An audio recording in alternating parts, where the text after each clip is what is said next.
At an AFC Central Division encounter between the Tennessee Titans and the Jacksonville Jaguars. Good afternoon, everybody. Vern Lundquist along with Dan Deerdorf here in Jacksonville. And an early season test. Tennessee 2-0. They edged Cincinnati by 1 before defeating Cleveland. Jacksonville, of course, thumped the 49ers and narrowly got by Carolina last week. And Dan Deerdorf, Jacksonville has a question mark at running back. Yeah, they really do, Vern. The guy they were counting on, Fred Taylor, their leading rusher of a year ago, can't go today because of a hamstring. James Stewart gets to start instead. Here's a guy that had ACL surgery a year ago. They weren't expecting him back until October. The guy had over 120 yards last week. Tennessee comes in 2-0. Steve McNair started the first game out with back surgery.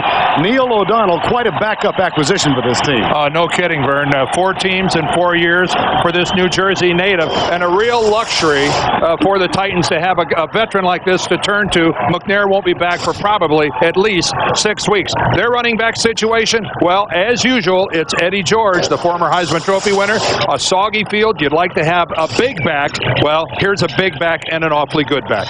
The forecast for today was 45% chance of thunder showers. That 45% evaporated early this morning when a couple of storms moved through. It has been raining steadily in Jacksonville for the last couple of hours, and the forecast for continued showers. Tennessee won the toss, and they have elected to receive, going right to left, and Steve Lindsey. 5 touchbacks and 14 kickoffs for Jacksonville will kick off. He was in the 49er training camp a year ago, spent last season out of football after he was waived. And the deep man is Roel Preston, signed just prior to last week's Game 2, formerly with Green Bay and Atlanta.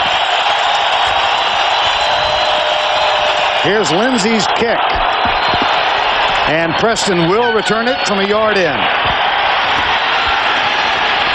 Cuts to the left and is down by Tavian Banks at the 21-yard line. Neil O'Donnell in his 10th season.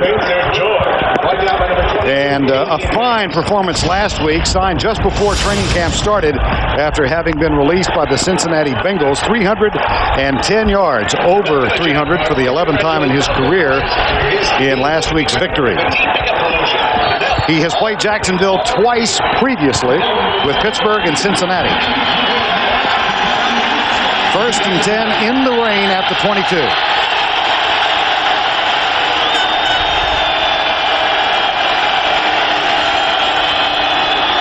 Play fake. O'Donnell and up. He hands it off.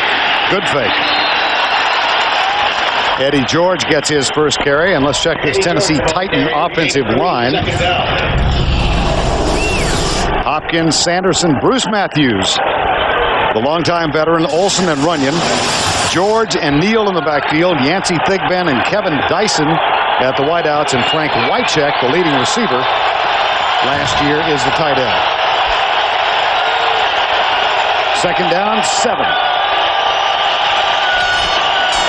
That's Wycheck in motion. O'Donnell drops back, screen pass left side. Finds Eddie George, gets a little bit of a brush block, and he is out to the 36-yard line with a 1st down. Lonnie Martz makes the tackle. That is a gain of 13. And let's check the defensive line now for the Jacksonville Jaguars. Wynn Walker, a former Titan, Payne and Brackens. Linebackers Lonnie Martz, another former Titan, will start in the middle for the first time. Tom McManus on injured reserve. And in the secondary, they start the #1 draft pick at left corner. And Aaron Beasley, Darius, and Carnell Lake, the former Pittsburgh Steeler, round out the secondary. Eddie George split wide left. On 1st and 10, O'Donnell out of the shotgun. Comes left, and it is incomplete, intended for Kevin Dyson. Aaron Beasley was covering. 2nd and 10. Well, Vern, one of the things that Tom Coughlin is looking at when he looks at this Tennessee team is a team that comes in here with confidence. Yes, it's the 5th season for the Jaguars, but in their 4 previous trips to this stadium, Tennessee's 3-1. And let me tell you, as a visiting player, when you go on the road, having confidence that you played well prior in a stadium like this is very, very important. Got a brief glimpse of Jeff Fisher, and here is a handoff to Eddie George going right. Gets to the outside. Donovan Darius and Fernando Bryant come up to make the tackle, but an 11-yard gain, and Eddie George very much a part of the game plan today. Well, Vern, the key with Eddie George is he's such a big guy to begin with at 6'3" and 240, but he's an upright runner. Now, you see that since, he plays Jacksonville, well, you'd never hear of Eddie George if that's the only team you play. They have done a wonderful job of containing him less than 3 yards a carry. But on a field like this, he's an upright runner with his legs always underneath him. You'd think that he's going to have good stability today. Rodney Thomas replaces George on 1st and 10. The toss to George, who comes left, doesn't get much blocking help. Rodney Thomas, beg your pardon. And Kevin Hardy makes the tackle. Had George on the mind, and Rodney Thomas came in to replace him. A loss of 3 as the blocking broke down up front. Well, that was only Thomas's 2nd carry of the year, and right now I'm wondering why Eddie George is over on Tennessee's bench. Hardly time to be winded after a screen pass and a couple of runs. Thomas stays on the field. Eddie George on the bench. It's 2nd down and 13. Opening drive of the ball game. Fumble. And a scramble at the 41 as O'Donnell misfired on the snap with Bruce Matthews. And I think he got it back, Vern. I think Neil O'Donnell fell. And this happened again last week in their game against Cleveland. Neil O'Donnell mishandled a snap from center. Let's see it. Of course, we know who the center is. That's veteran Bruce Matthews. And it was exactly the same scenario last week. It was a play in which O'Donnell's moving to his right, mishandles the football, and ends up on the ground, and he covers it up. Bruce Matthews has been snapping the football for a long time. You'd have to think that it was a good snap. Eddie George remains on the sideline. It's 3rd and 17. See if Jacksonville comes with a blitz. They do not. A flag is down. O'Donnell gets rid of it to Wycheck, incomplete. And O'Donnell got planted. Oh, did he get kissed by the Jacksonville defense. Referee today is Ron Winter.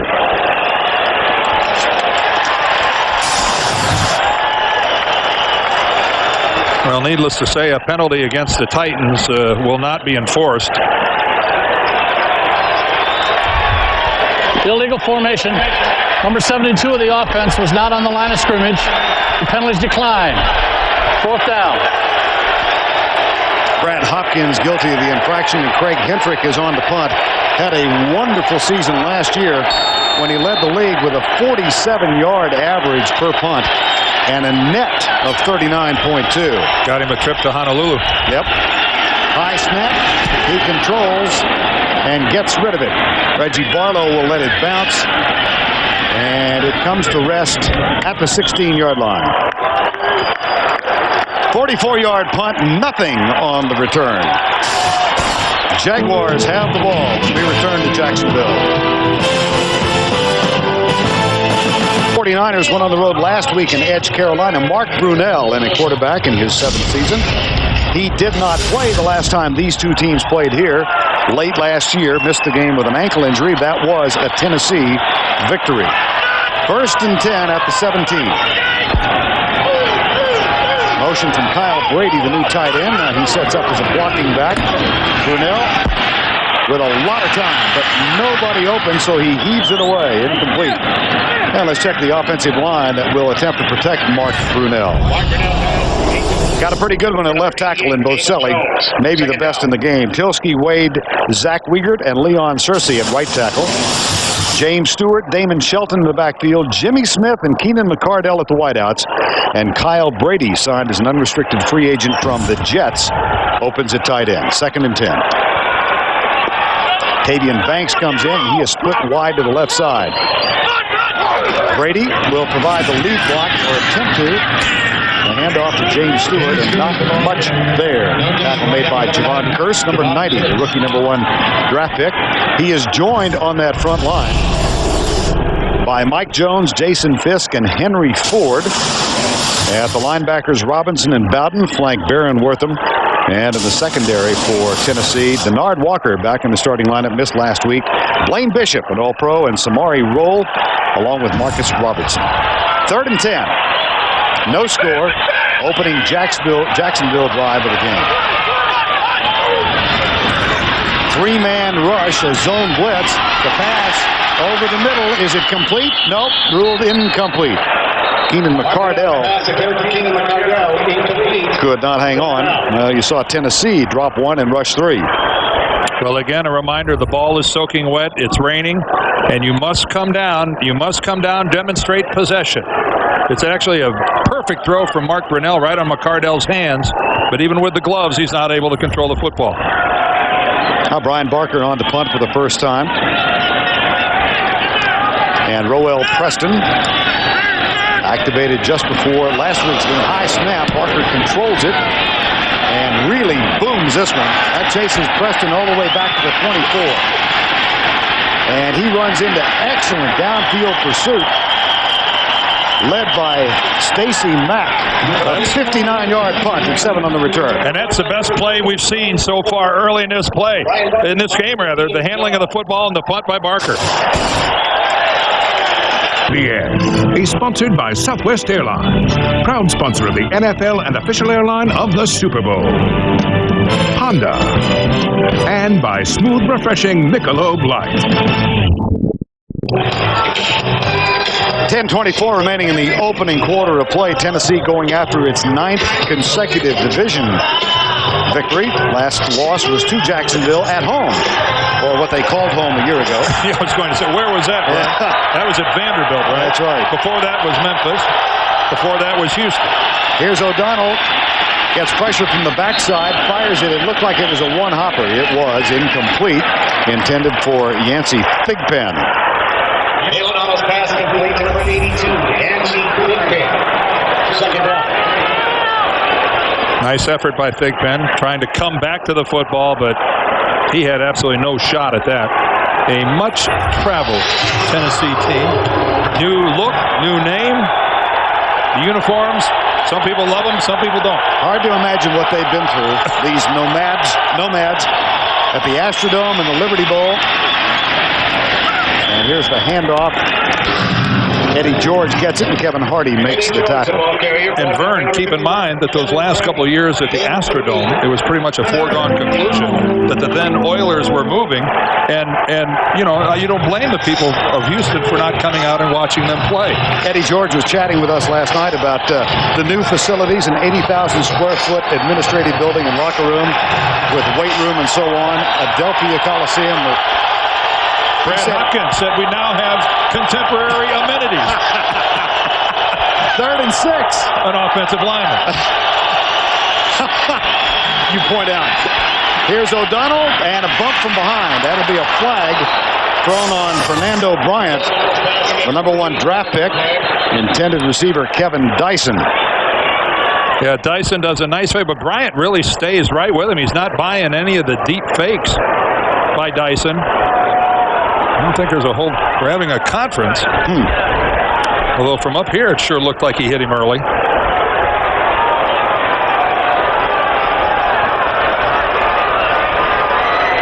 Oh, that's the discussion. There were 2 penalties. Have holding and interference against Jacksonville. There are 2 fouls on the play. Holding, number 37 in the defense. That penalty is declined. Pass interference, number 37 in the defense. Penalty results in a first down. Dyslexia has set in. Yeah, Ron Winter calls Carnell Lake for both penalties. I think the holding belongs to Lake. 25 is Fernando Bryant working right there against Dyson. That's interference. He hits him before the ball gets there. I think Ron Winter just misspoke. Let's credit the holding to Lake, but the interference to Fernando Bryant. 14-yard penalty. Here's the handoff to Eddie George, searching for room on the right side across the 50 and into the hands of Tony Brackens, number 90. I think Eddie George is a situation, and Jeff Fisher told us this last night. We have to run the football. We will run the football. And today is an opportunity. I think you just give it to him, give it to him. Give it to him 30 times today. He hasn't had a 100-yard game until since the mid-season point of last year. And look what happens when you give it to him 30 times. You got to break this guy loose, Vern. Second down. Here comes the rush. O'Donnell into the flat for Eddie George. One-on-one with Fernando Bryant. And he gets to the 46. Well, his last effort in excess of 100 yards. It was against Tampa Bay November 8th last year. So he's had 9 in a row without the 100. And you sense he's a little frustrated, more than just a little. He says last year was last year, but let's face it, this is a guy that ended up with almost 1,300 last year, but nearly 1,400 the year before. He's used to cranking off big yards. 3rd and 5. McElmurray in as the nickelback for Jacksonville. O'Donnell, safety valve to Thomas. And Rodney Thomas is caught short. So it'll be 4th down as we near the midway point of quarter number 1.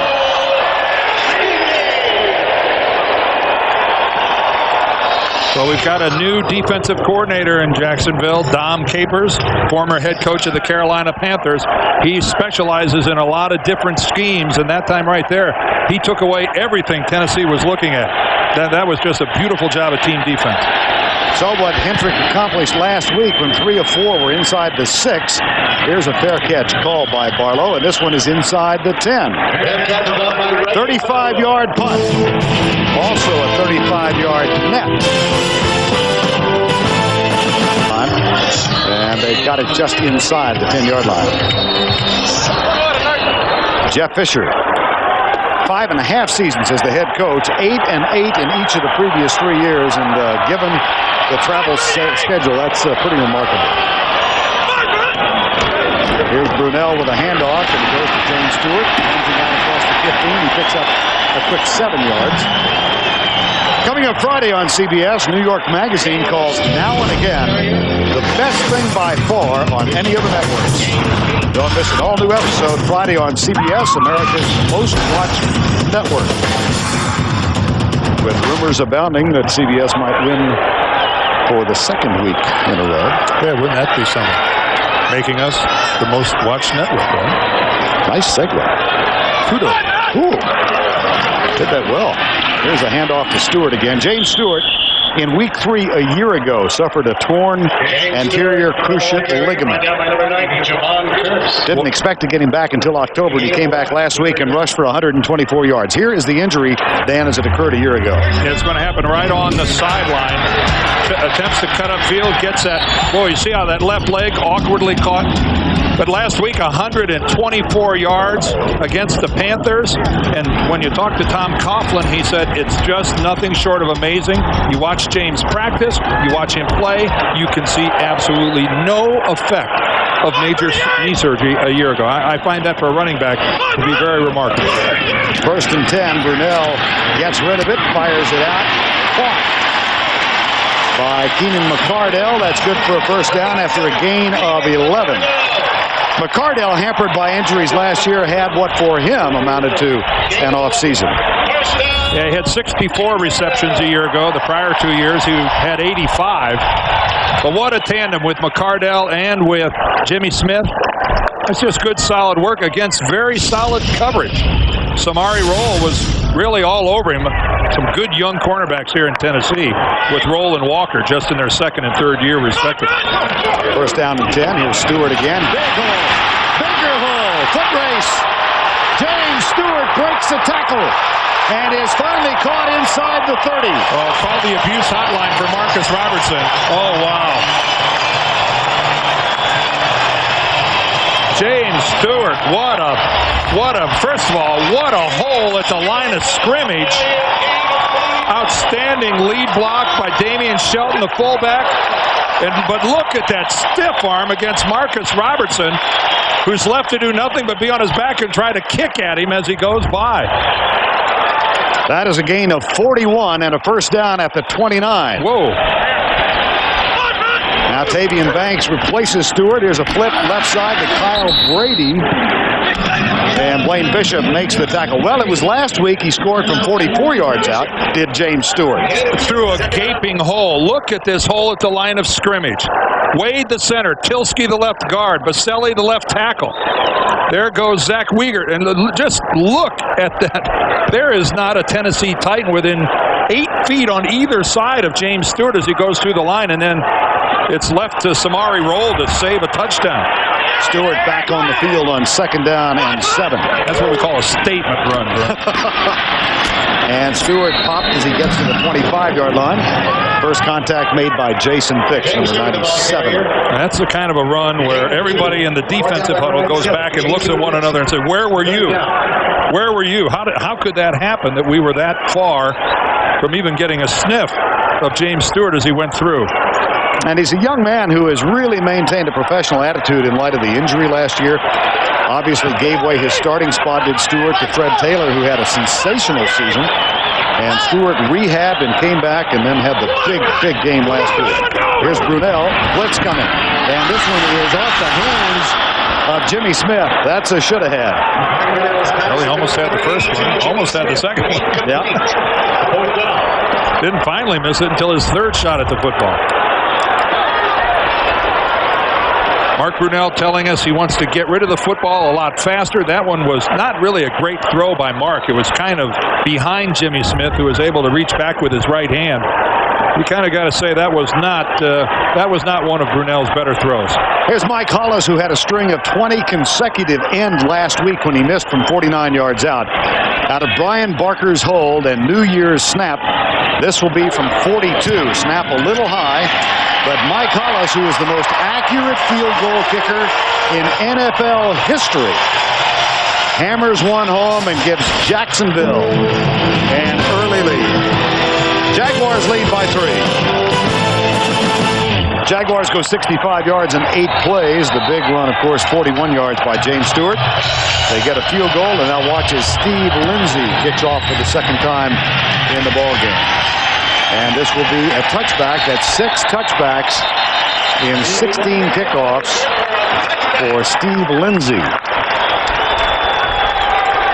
And that one comes out to the 20. Titans get it back. 3:19 to go. First quarter to play. Kevin Hardy looking on, and here comes Tennessee. Third possession. They crossed midfield last time, but could not get the first down inside the 45. Blitz look. Here come the Jaguars. A handoff up the middle to Eddie George, and he is out across the 25 to the 26-yard line. Carnell Lake makes the tackle. Can't make it to the stadium? You can still get all your favorite team gear, caps, jerseys, and more. Plus, the shipping is free. Just click on NFL at cbs.sportsline.com. Under 3 to go, opening quarter. The rain has subsided for the moment. 2nd and 3, Tennessee. Lorenzo Neal in as a blocking back, and Eddie George gets a handoff. He falls short of the first down. It's Lonnie Martz, number 56, who is taking kind of an emotional appearance in this game. Well, yeah, because he was released by Tennessee earlier this year, took it awfully hard. In fact, they just didn't have financial room for Lonnie when they signed Neil O'Donnell. And Jeff Fisher kind of taken back by Lonnie Martz coming after him in the press a little bit. Lonnie has since backed down a little bit. Lonnie's got a lot to worry about today, though. Last week starting outside linebacker. This week he's in the middle because of McManus going on IR. 3rd and 2. Here's George, and that is not going to be enough for the first down. A little pushing and shoving going on around here. You know, Jeff Fisher, I thought he had a great line today, Vern, on NFL Today, when a lot was being made about the fact that their wins were against Cincinnati and Cleveland. And he said, hey, today's our chance to dance with the prom queen. We'll find out how good we are. So far, it has been a slow waltz. Well, it is, but it's, the band certainly has hardly made it to the matinee yet. It's still early. How much farther can we carry these metaphors? But I thought this really is kind of a test, a real test for the Tennessee Titans as to where they stand here in the AFC Central hierarchy. Reggie Barlow to return the punt. Well, that obviously you saw the play clock click to 0, and the whistle's very late in stopping that punt.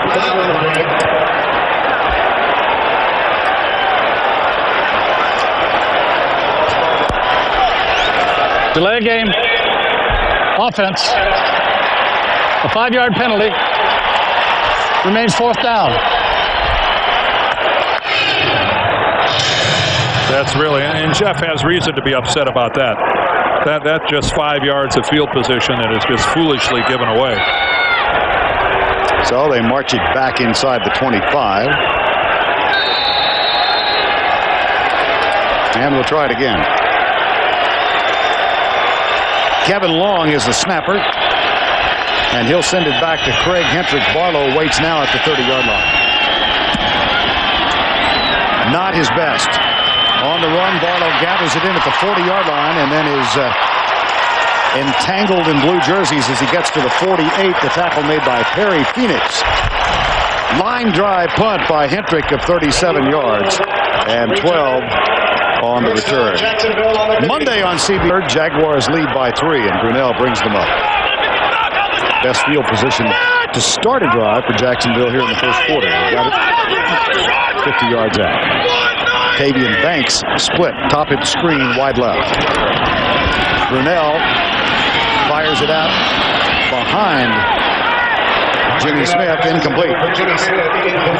Crowd kind of groans a little bit, but that's actually a very good decision by Mark Brunell. Jimmy Smith was covered. There was nobody open. Take no chances. That is a sign of a veteran quarterback. I'm reminded of James Stewart and his run the last possession. I think that Jacksonville has a chance to be physical up on the line of scrimmage with Tennessee. And I would be hesitant to go back at really hammering away at them. Here we go. And contact made behind the line, this time by Eddie Robinson. Linebacker number 55. And that will bring up a third down. Tony Baselli yesterday telling us that I think we have an opportunity to throw them around a little bit. Get physical, get in their face. Easy to say when you're bigger than a medium-sized condo. 6'7", a slimmed-down version of Tony Baselli this year, down to about 315 pounds. Cool. If you don't have something to equate him, when he stands next to something to put him in perspective, he looks like he's about 6 feet, 185 pounds.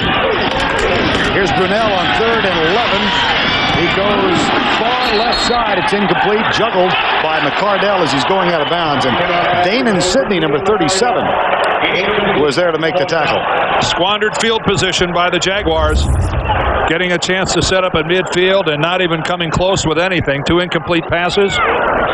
This is a very good break on the football by Sidney. And just no way that McCardell has a chance to control it. You like to make more out of it when you get field position like that. Roel Preston awaits Barker's second punt of the afternoon. This one taken with a fair catch at the 10-yard line. That's the end of the first quarter with our score. The Jacksonville Jaguars 3. Tennessee nothing. Will return right at him in Jacksonville, Florida, Game 3 of the 1999 season. Vern Lundquist, Dan Deerdorf. And the Jaguars leading Tennessee 3-0. Neil O'Donnell up in the cockpit has Rodney Thomas in the backfield, number 20. O'Donnell pumps once, goes deep left side, man coverage down there. It's incomplete, intended for Kevin Dyson with Aaron Beasley. O'Donnell's pass intended for Kevin Dyson. Defending. Aaron Beasley on the coverage. Second down. The Tennessee offense that rolled to 412 yards, albeit against Cleveland last week. Time of possession 41-20. Browns came back and lost by only 7 today at Baltimore. A game of some emotion. Yeah, of some emotion is right. Especially imagine the feelings going through Art Modell's mind today. And barely, this Tennessee team barely squeaking by Cincinnati in the opener, 36-35. So again, a lot of people, even though at 2-0, they're still saying, "Show me some football." Mm-hmm. And there is no formal request for a review. Looks like an accidental buzzer, which is going to be part of the parlance of NFL 99. It is, and I would assume that somebody somewhere down the line will get away with changing their mind before the referee makes it over to them by saying it was an accident. I really didn't mean to challenge. 2nd and 10.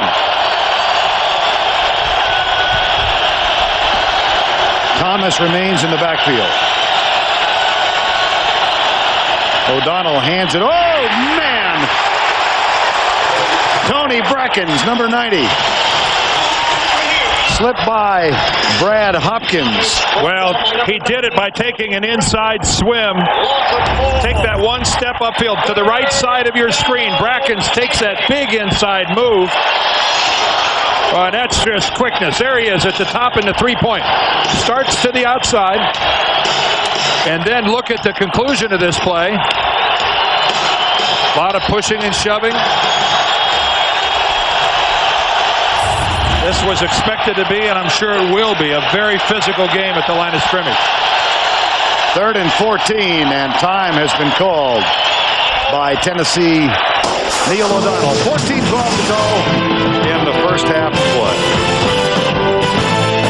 Back at Alltel Stadium, rain came down heavily for the last couple of hours. Doesn't seem to have affected things too much. No, the field is in really good shape, Vern. I'd give a lot of credit to the groundskeepers. Bad news for Tennessee, their field position. They've been playing this game so far with their backs to their own goal line. And they look at a 3rd and 14 here with a 3-0 deficit. O'Donnell, quick setup. That one is caught out to the 16-yard line. Gain of 11. Aaron Beasley makes the tackle. And Yancey Thigpen, who teamed for many years with Neil O'Donnell with the Pittsburgh Steelers, makes the grab. But it is short of the necessary yardage for a first down. And Craig Hendrick is on to punt again for the 4th time already in the game. Reggie Barlow has returned 1.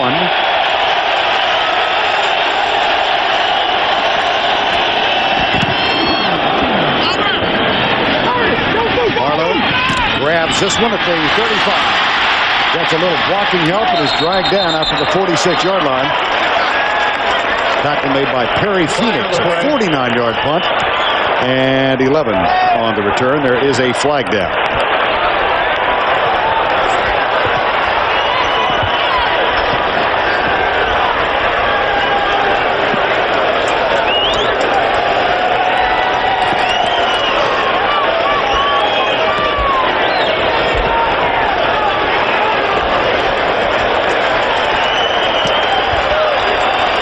Jeff Fisher is saying, is that on us?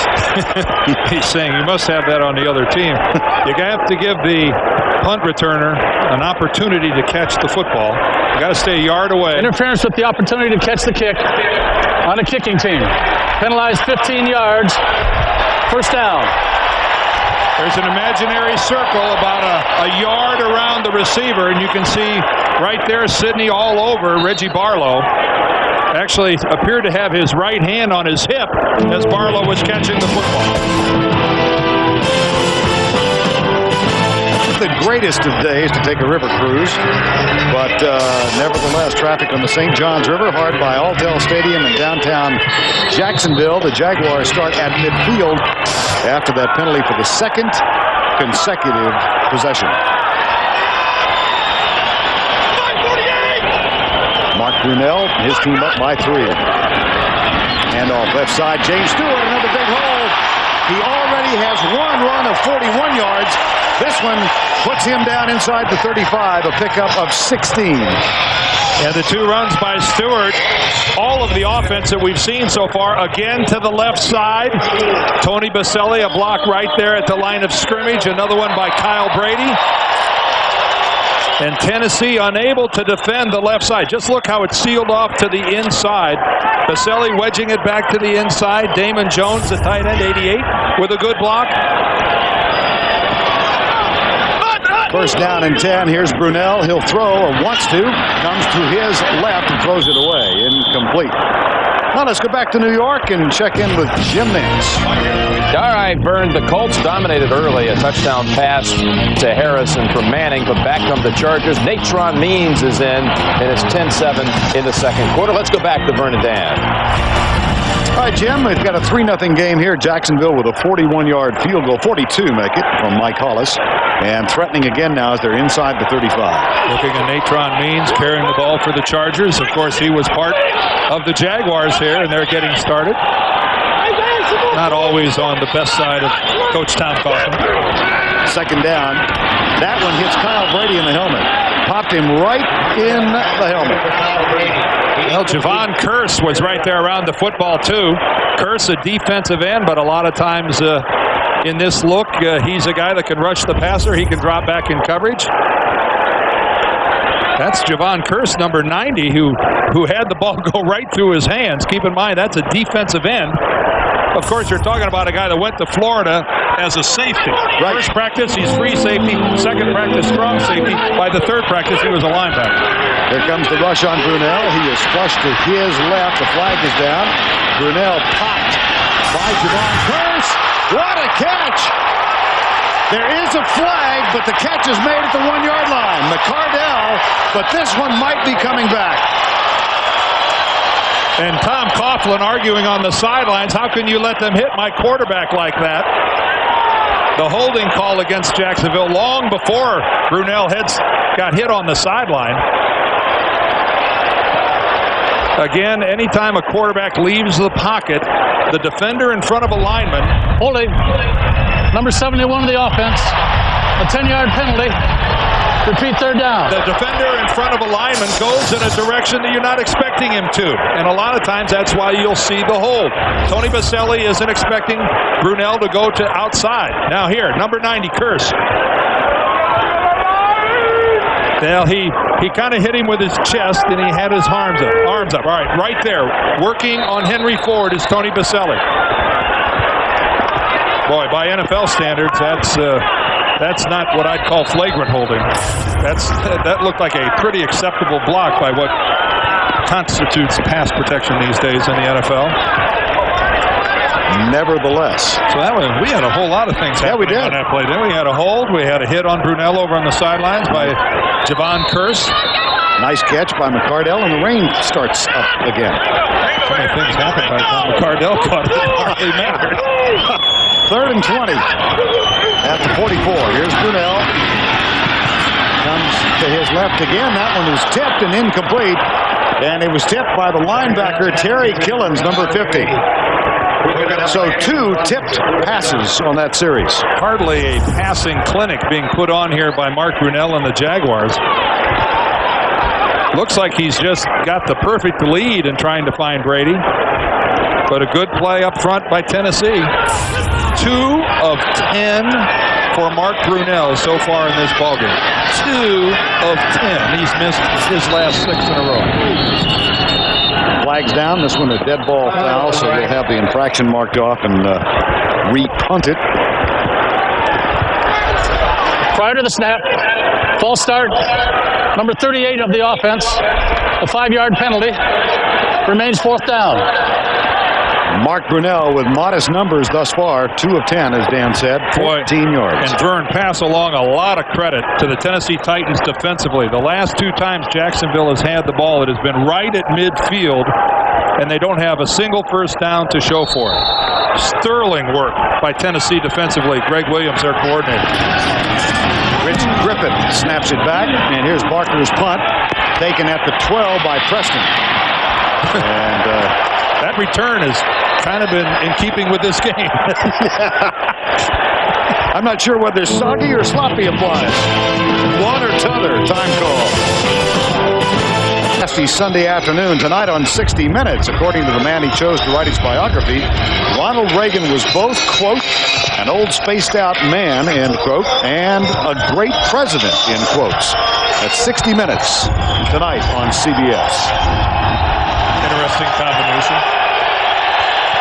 Yeah, that's a very controversial biography. I would say so. 1st and 10, O'Donnell under Bruce Matthews. Play fake, and he is chased and cut down. Oh, man, that was a tough block. Yancey Thigpen with a catch. Ronaldo Wynn really got hammered from behind. He broke through. Take a look. Number 97 is Ronaldo Wynn. Right there, he's chasing. First of all, he's held. And then Scott Sanderson, number 73, comes back and cuts him right at the feet. If you have your head across the front, it's a legal block. And that's what differentiates clipping and a legal block. What really the crowd hissing about is the fact that you could see the hold clearly when Sanderson jerked Wynn's jersey.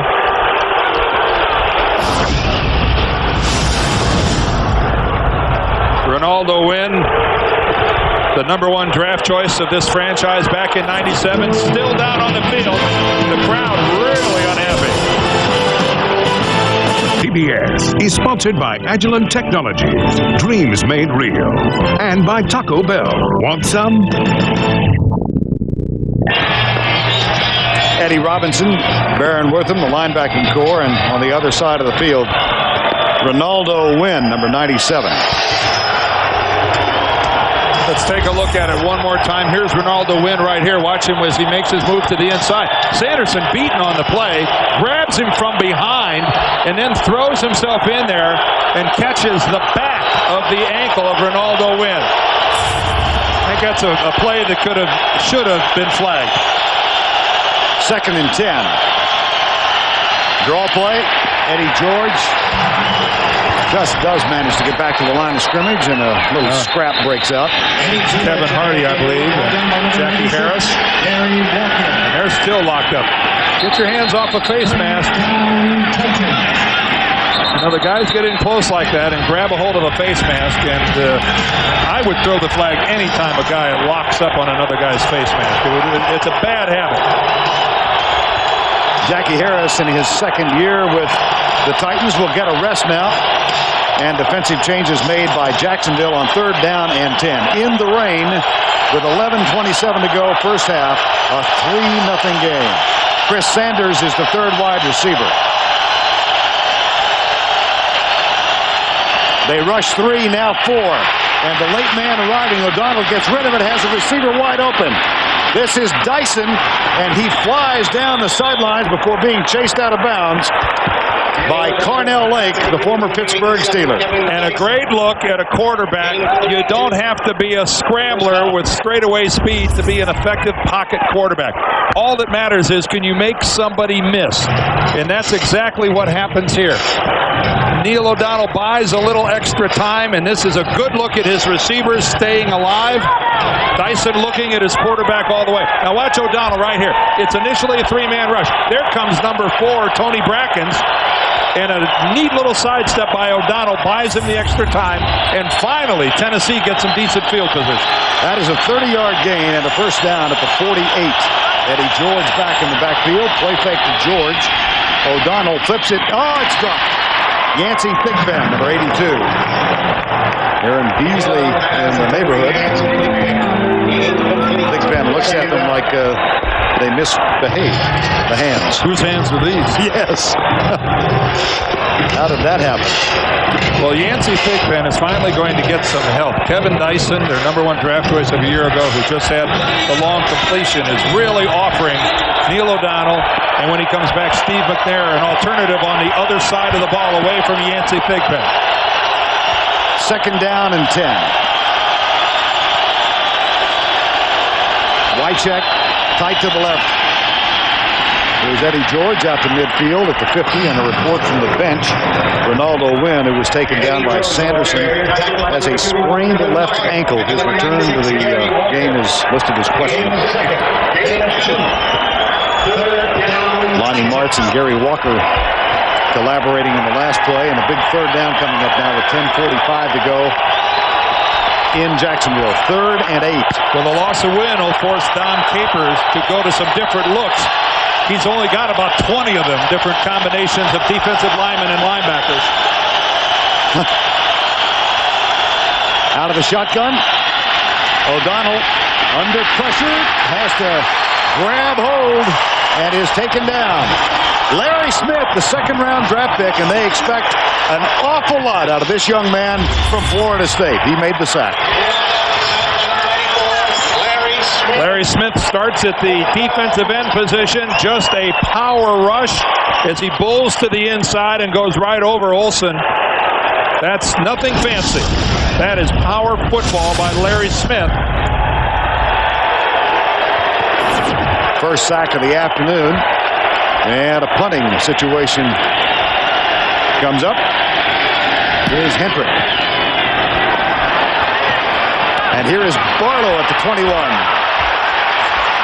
Slips a tackle at the 21 and is taken down by Brent Boyer. And 37-yard punt and 4 on the return.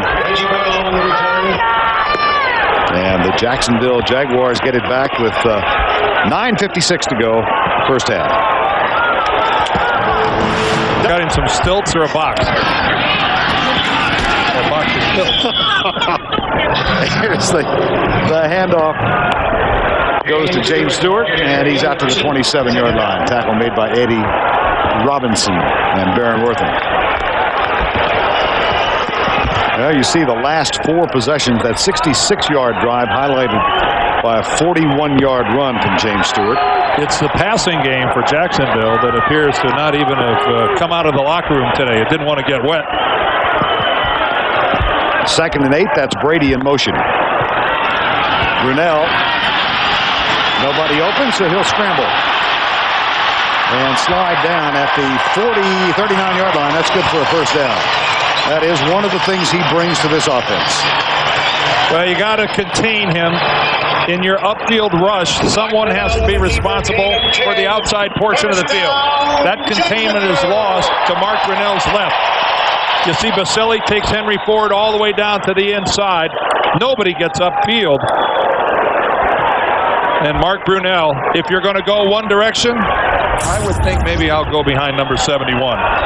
And a veteran hook slide, wouldn't you say? Yes, it was. No chance of taking there. Brady in motion to the right. The handoff to Stewart, who comes left. Damon Shelton leading the way, and they go right at Jason Fisk, number 97. Well, the no-show factor today substantial because of the weather. This game was not a sellout until late Thursday afternoon, just prior to the deadline for lifting the blackout, when 7 local businesses combined to buy out the final 2,500 tickets. So it is being televised locally, but a lot of folks, when this stuff started falling about 10 o'clock this morning, said, whoops, hot chocolate and the breeze. Here's Brunell again. He can't find anybody open. Finally fires downfield. Caught. Good catch made inside the 40 by Keenan McCardell. That is a gain of 24. And that is the receiver coming back to his quarterback. McCardell, where he broke off his pattern, comes about 10 yards back to Mark Brunell. Again, pretty solid pass protection. Mark Brunell has a chance to look all around the field. He's not forced out of the pocket. He leaves on his own. But Keenan McCardell came upfield, back to his quarterback, a good 10 yards to get himself open.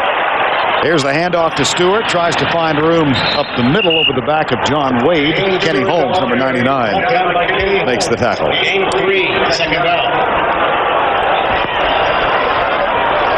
That was 1996 in a game against the Rams in St. Louis. 16 receptions in that contest by Keenan McCardell. You and I remember who number 1 was all time. Should we pass it along? I think so. Go ahead. Tom Hughes. 18 was it? 19. 19. Yeah. And somebody else had 18. Were you at the game? I was not at the game. Just took a chance. Here's Stewart going right. Don't set me up like that. Jason Fisk with a tackle. Tackle number 52, Baron Wortham. No gain, third down.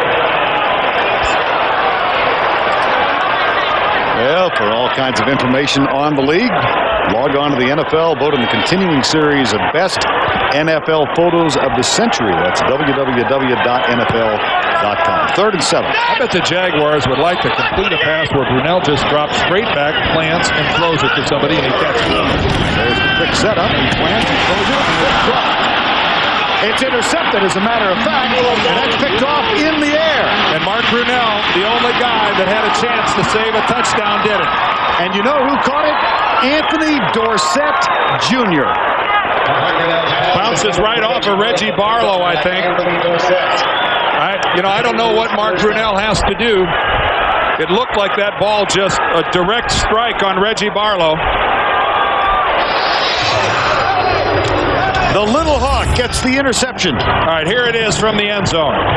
Mark Grinnell is going to drop straight back. He's looking to his left. A perfect strike to Reggie Barlow. Right in the body. He can't handle it, and look at that. It bounces up into the air. Did it bounce off of Sidney? It looked like it might have hit Sidney. And imagine that. Somebody named Dorsett, wearing number 33, who went to Pittsburgh. How'd that happen? I don't know.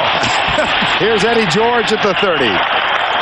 Anthony Dorsett, that is his third career interception in a 4-year career in the National Football League. All right, here it is one more time. Look how good a throw it is. Right to Barlow.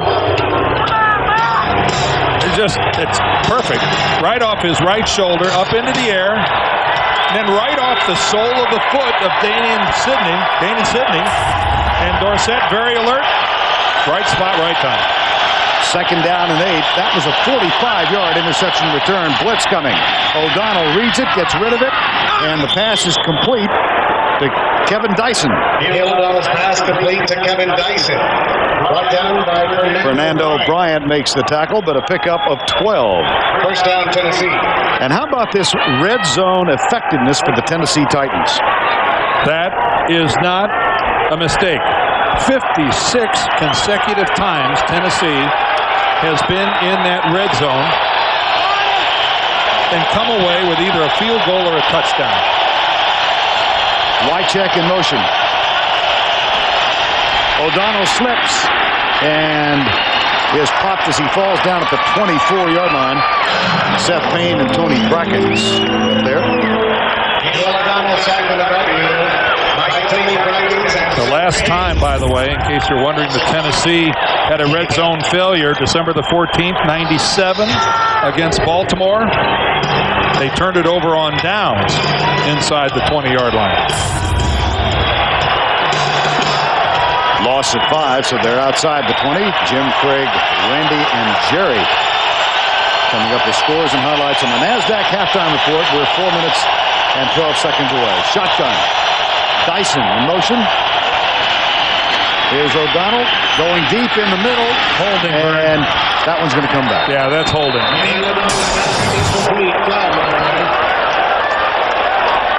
I don't think there's any question about this.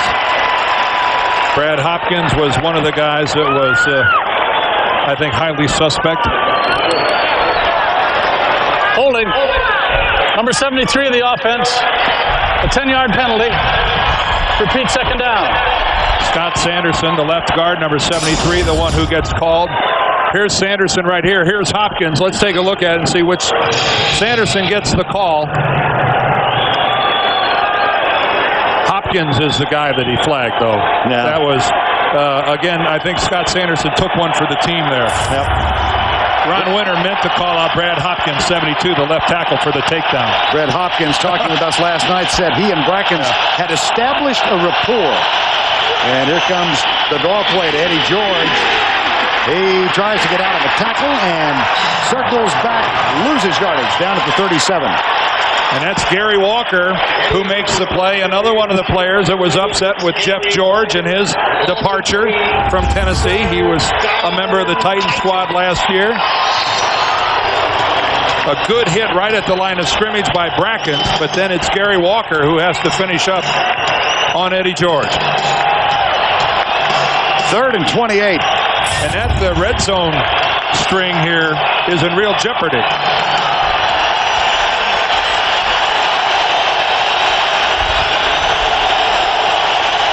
Rodney Thomas in. 4-person rush. Here's O'Donnell deep left side. Almost picked off. Incomplete. Intended for Dyson. Donovan Darius was there to defend.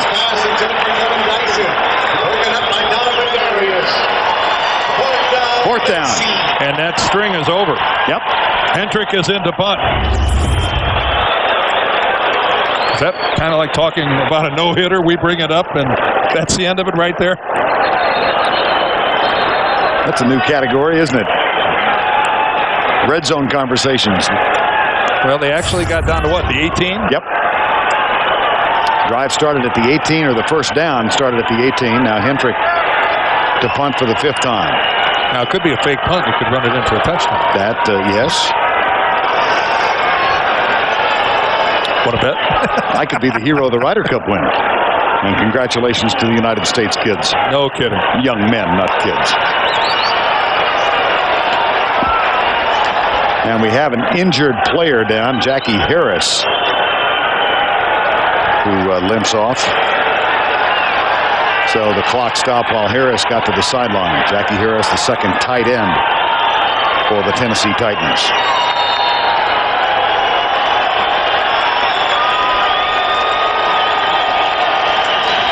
.310 to go before the break. A 3-0 game. And here's Hendrick.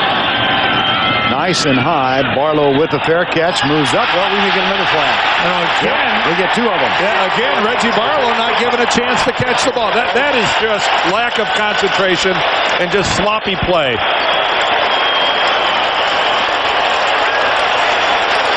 Looks like it was Perry Phoenix, number 35. Fair catch interference. Number 35 in the kicking team. Penalized 15 yards. First down. Where you try to come back to the bench at the very end and sneak around the coaching staff and find a seat. Phoenix looking at the ball, not aware of where Barlow is. For the life of me, I can't imagine what he's thinking. He acted like he was the punt returner, not Reggie Barlow. You have to look at where the return man is, then look at the ball, then look at the return man. He was locked in on the ball and forgot Barlow. Now he's getting to explain it to Alan Lowry, the special teams coach. Good luck. 3:02 to go before the break. Here's Brunell looking left, or right rather, and finds the receiver open. McCardell makes the grab in front of Bernard Walker, number 25. And the crowd modestly applauding what actually looked like a real passing play. He dropped back in the pocket, he planted, he threw it to a receiver who ran a conventional route and caught the ball. It's an amazing concept. It's a concept at this point in time that has eluded the Jaguars. 1st and 10 after the 11-yard game. 2:42 to go before the break. James Stewart back on the field. This is Brady backing up, and he'll lead block for Stewart, who is gone. Well, I would say that's pretty good penetration by your strong safety. You're trying to run a draw play, and Blaine Bishop makes the tackle in the backfield for a loss. That's good run support, Vern. Blaine Bishop, number 23. Tony Baselli tries to come off on him and seal off that inside gap, but that's asking an awful lot of your left tackle to make a play on a guy who's already that far to the inside. This could be the final play before the 2-minute warning. Well, it's not. We have reached the 2-minute warning. Hasn't been a stunner so far, has it? No. Work on the stationary bike. Coming up on the NASDAQ halftime report, Jim, Craig, Randy, and Jerry will get you caught up on all the scores and highlights, all coming up on the NASDAQ halftime report. 3-0 here, 2 minutes to go. Second down, 11, Jacksonville. The only score, 42-yard Mike Hollis field goal in quarter number 1. Hollis, screen pass. Out to the right side, James Stewart evades one tackle and then runs into Damon Sidney, number 37. It'll be 3rd down, and Brunell calls the play without the huddle. Dorsett with the tackle. 3rd and 9. Flags. Bring this one back. Motion. Guys in white.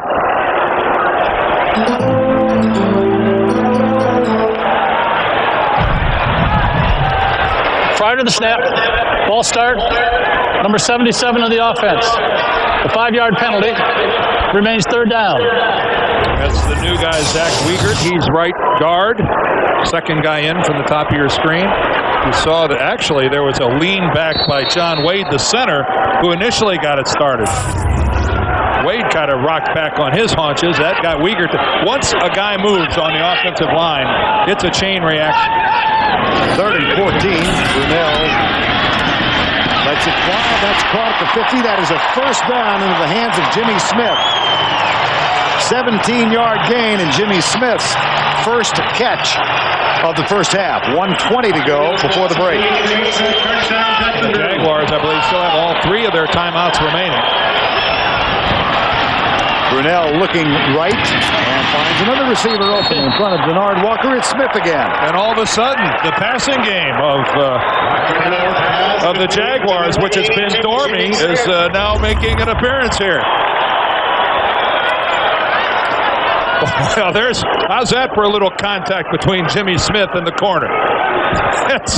Now there's a little Michael Irvin involved there. Now that's how you come down and get separation. Separation is important. That is self-made separation by Jimmy Smith. 2nd down and 1 at the 40-yard line. Here's Brunell being chased. Lets it go, 1 up. Henry Ford, number 92. Brunell's pass incomplete. Henry Ford, no pressure. No gain.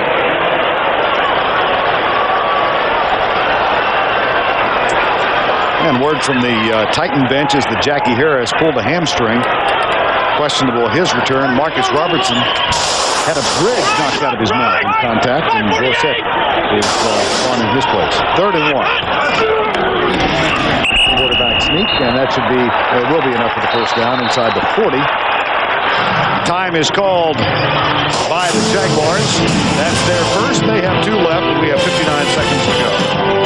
Jaguars, the defending AFC Central Division champions, have done most of their offensive production in the second half of the 2 games played. Of course, they rolled over the 49ers in game 1 here, 41-3. And then had to knock down a 2-point pass last week to hang on for a 2-point victory in Carolina. Here's Brunell, quick setup. Nice play.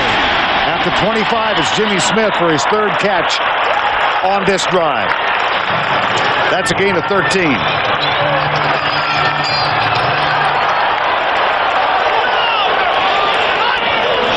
Brunell gets the snap back. He gets good protection. Well, you've got something working. Why not try it again? And the nice thing about having timeouts left is you don't have to exclusively work the sidelines. Patterns inside in the middle of the field that work for Jacksonville. They take their 2nd timeout. Well, Jimmy Smith coming to life here for Jacksonville. He's getting open. This time working with Walker, who gives him a pretty big cushion. And Smith takes advantage of it, and again, Mark Brunell in the Jacksonville passing game all of a sudden here in the last 3 or 4 minutes of the second quarter has started to look like it should.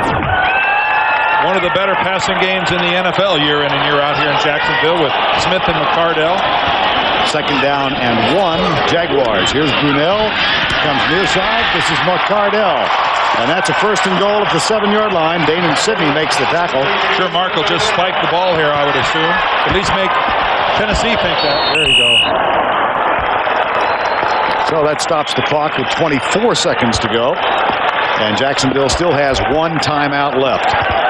So Coughlin, who is now calling the plays, said it makes for a very busy Monday, Dan. Well, it's a big plate for the head coach. He lost his offensive coordinator. Chris Palmer is now the head coach of the Cleveland Browns. He lost his defensive coordinator. Dick Duran is now the head coach of the Bears. So it was a busy offseason for Tom Coughlin. 2nd down from 9. Here's Brunell into the corner, and that'll be incomplete. And any fair-minded man would look at these skies and think of the word ominous. It is not raining heavily at the stadium now, but it looks to me like it is raining heavily only about a quarter or a half a mile away. It may open up on us here, but of course we're almost at halftime, so good time. 3rd down. 13th play of the drive. 3rd and goal. Out of the shotgun, Brunell. Pressure from the backside, has to throw it away, so that's going to bring on Mike Hollis. Javon Curse, number 90, and there's a flag down at the 12-yard line.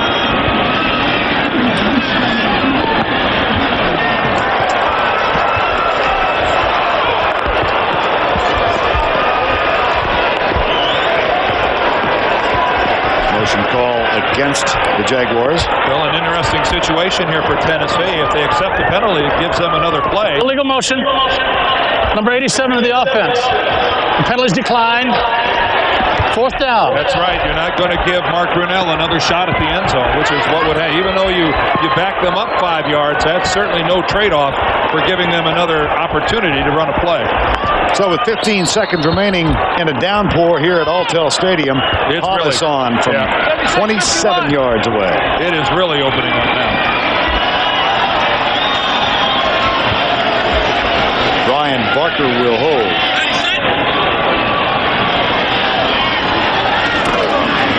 It's a fake. Barker pulls up. He's got a man, Griffith, in the end zone, and he runs out of bounds short of the goal line. He tried to find Rich Griffith. And he is knocked out of bounds at the 2-yard line.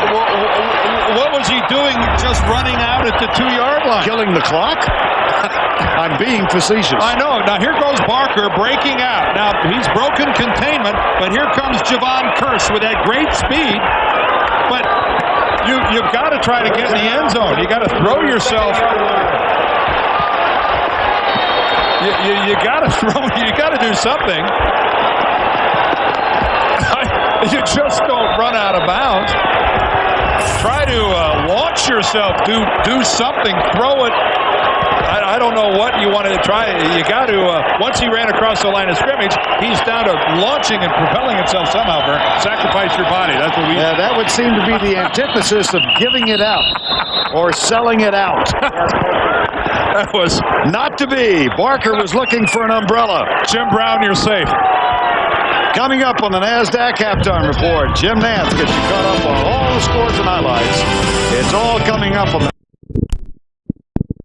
This one, it is picked up finally at the 12-yard line by Barlow. And Reggie Barlow avoids one tackle and runs into another at the 26-yard line. There's a flag down. And this is a major rain. We could see this coming right at the end of the first half, and it has arrived. Holding number 38 of the return team. A 10-yard penalty. 1st down.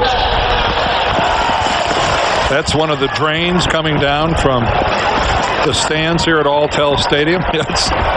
You might as well enjoy it because nobody is staying dry, including us.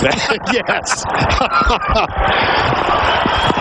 I didn't want you to think I was of the faint of heart, but the penalty marked back into the 16. I see this, and I'm reminded of that rainstorm that hit Kansas City a couple of years ago. Oh, yeah. Sunday night game. Well, I know one thing. Weather like this, I'd much rather have the lead, even if it's only 3 points. Brunell will hand it off. Stewart gets into the secondary. A flag might bring this one back.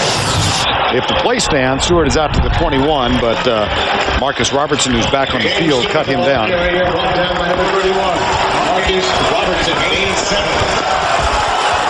Wipe out the 7-yard gain, and Ron Winter, an appropriate name for holding the approaching season. Number 76 of the offense. Penalized half the distance to the goal. Remains 1st down. Rich Tilsky, number 76.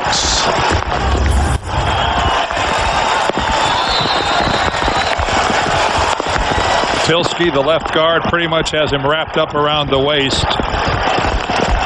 You're allowed to get that arm to the outside as an offensive lineman, but from that point on, you got to make every effort to get it back inside. If they feel that you're controlling his movement, that'll draw the flag. Hand off to Stewart behind Shelton's block on 1st and 18. Fumble and a flag. So we've got a couple of things to unravel here. Well, with the possession, this belongs to Tennessee, so now it depends on the flag.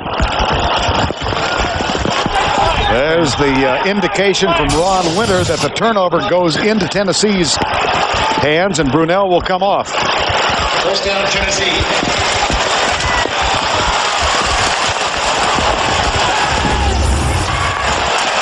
Let's take a look. This running play comes to the right side of the formation. The lead block The ball, you can see it lying right there on the ground, clearly belonging to Tennessee. I'm not sure any of the Jaguars were even aware of the fact that it came loose. Looked like the hit, Dan, provided by Javon Curse. The recovery from Eddie Robinson. First and goal at the 9. O'Donnell gets the snap, faces a quarterback draw. Are you kidding me? They told us it was in the playbook. I never believed it. Well, they swore to us that they weren't changing any of the offense in Steve McNair's absence, and there is an indication of that. Steve McNair, of course, a very good running quarterback. Neil O'Donnell, let's just put it this way, his name is not next to some of the great scrambling quarterbacks in the NFL book of rules and history and whatnot. Pretty pedestrian quarterback draw right there. Well, Les Steckel, the offensive coordinator, and Jeff Fisher both insisted last night if the opportunity arose to run the quarterback draw, they would. Well, the only thing you can say, Vern, is Jacksonville certainly didn't practice it. No. And here is Eddie George slipping down. That'll bring up third down as Donovan Darius is there. Tackled by Donovan Darius. Loss of 2. Now, Neil O'Donnell brings many attributes to his position as a quarterback, but mobility is not the first you think of. No, he's a pocket quarterback. He's much more comfortable planning, reading, and throwing. Steve McNair over the years has really hurt Jacksonville in his scrambling ability. So it's a completely different week of preparation for this Jacksonville bunch and their new defensive coordinator, Dom Capers, and O'Donnell forced to take a timeout. Play clock was down to 2 seconds. Jeff Fisher's team takes one. See with a third and goal, trailing by 3 in the rain in Jacksonville. Sanders is split top of the screen. O'Donnell out of the shotgun, and he rolls to his right. Buys time, finds Eddie George at the goal line, touchdown. Well, again, Vern, it's like I talked about earlier with Neil O'Donnell. You don't have to scramble to run. You just have to move to stay alive. And that's something that Neil O'Donnell does well. You can see it's a designed sprint to the right side. He sets up, but here's again his mobility. You know, right off the bat, he makes Boyer missing, buys that extra couple of seconds. Eddie George then very alertly heads towards the goal line and makes himself a target for his quarterback. And the Jacksonville turnover ends up being a touchdown. Al Del Greco with the extra point out of Hendrick's hold. It's up, and it is good. So the Tennessee Titans convert the fumble recovery into a touchdown toss to Eddie George, and they have the lead. PS is sponsored by Southwest Airlines, proud sponsor of the NFL and official airline of the Super Bowl. Gatorade Thirst Quencher, is it in you? And by the new larger Saturn L Series. In a torrential rainstorm in Jacksonville, Florida, the Tennessee Titans convert a fumble recovery. Eddie Robinson getting the football after Javon Curse put the pop on James Stewart. 3 plays, a touchdown toss to Eddie George, and Tennessee leads the Jaguars. Here's a sliding catch attempted by Alvis Whithead at the 20-yard line. And Jacksonville gets it back at the 20. On the kickoff return.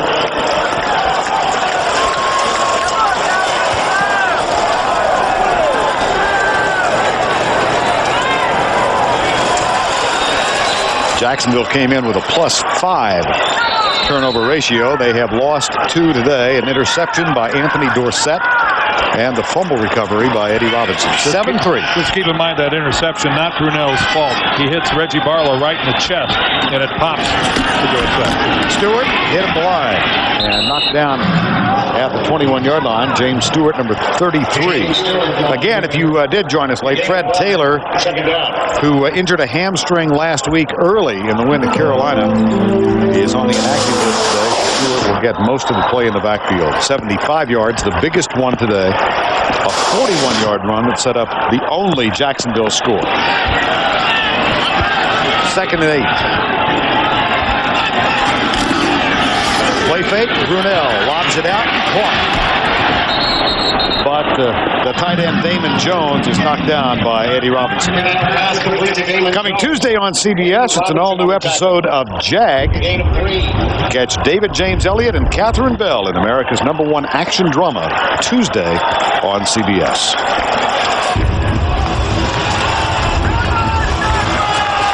Third and 5.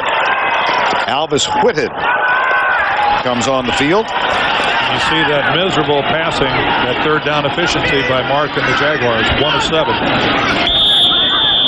Bring this one back.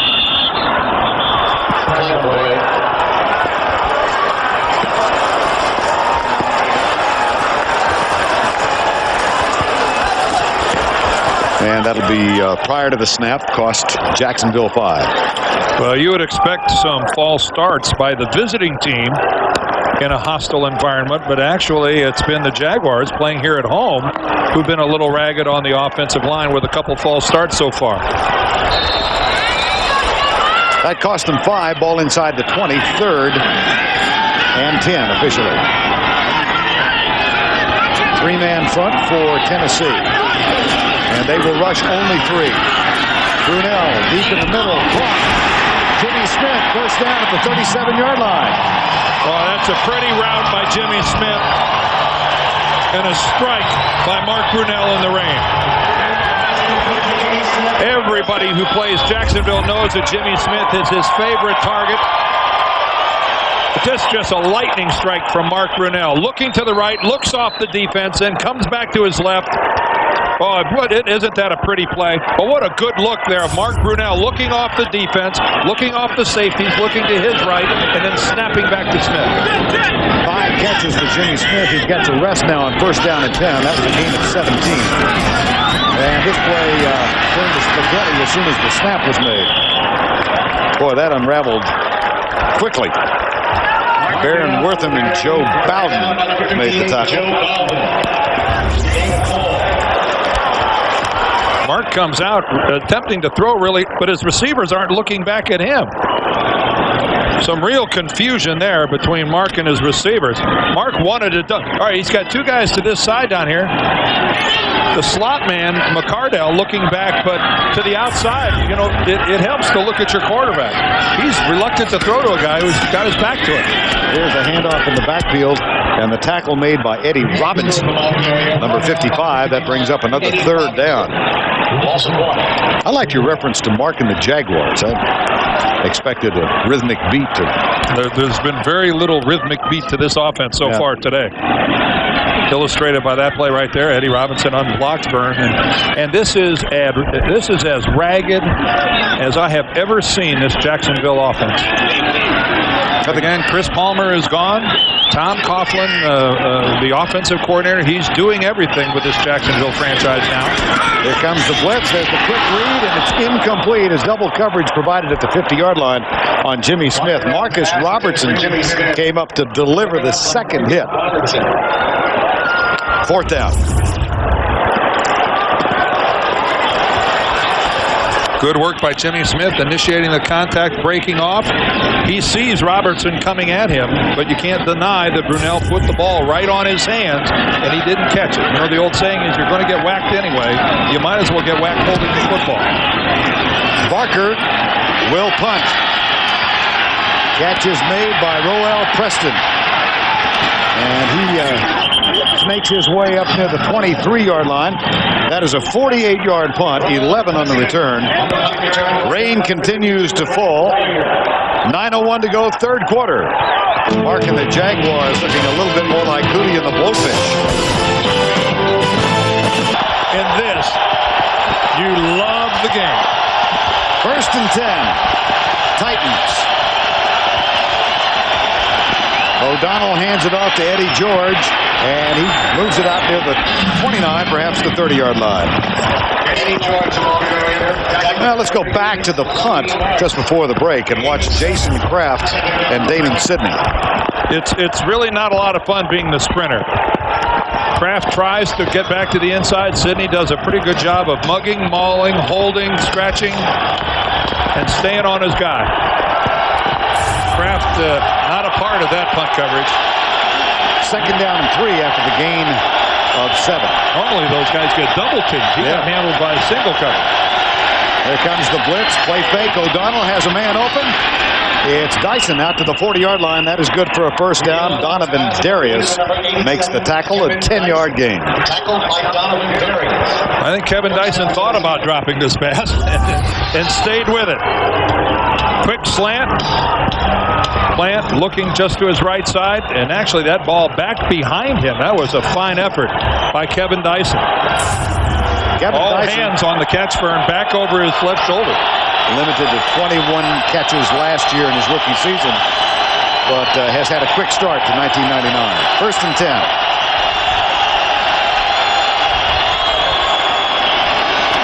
O'Donnell, Dyson again, and they work this magic across the 50 to the 49-yard line. That's a gain of 11.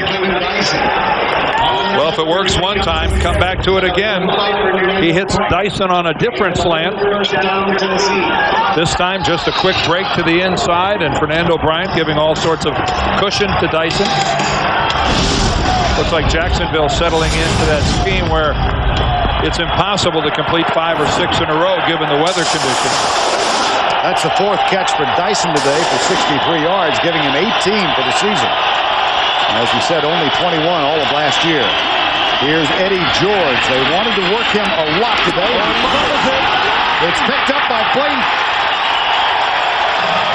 Fernando Beasley got it. Did Beasley get it? I thought Fernando Bryant. Yeah, it was. Beasley with the hit, Dan. And it wasn't much of a hit, Vern. Eddie George being cautious, almost tentative as he runs up through the line of scrimmage. He's got the handoff cleanly, goes to the inside, but boy, not much of a hit to knock out the football. Eddie George has to take better care of it than that. First down from the 36-yard line. Here's Brunell going to the air immediately, and the catch made by Damon Jones, the second-string tight end, number 88, at the 12-yard line. Let's go back and take a look at the fumble by Eddie George. I want you to look at the right side of your screen. Watch the right hand of Aaron Beasley come knifing, and right there goes right underneath the left arm of Eddie George, hits the football and knocks it out, and Fernando Bryant comes up with it.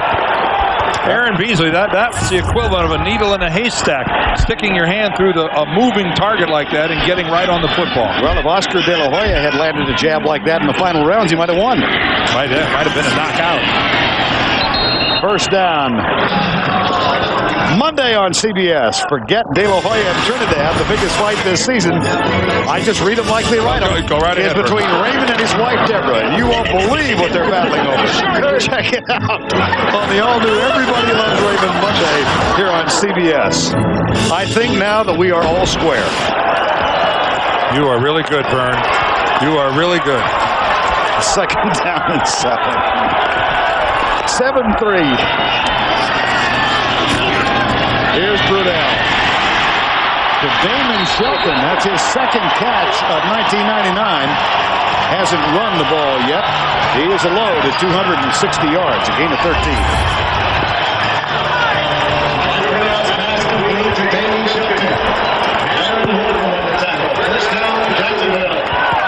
First down, Jacksonville.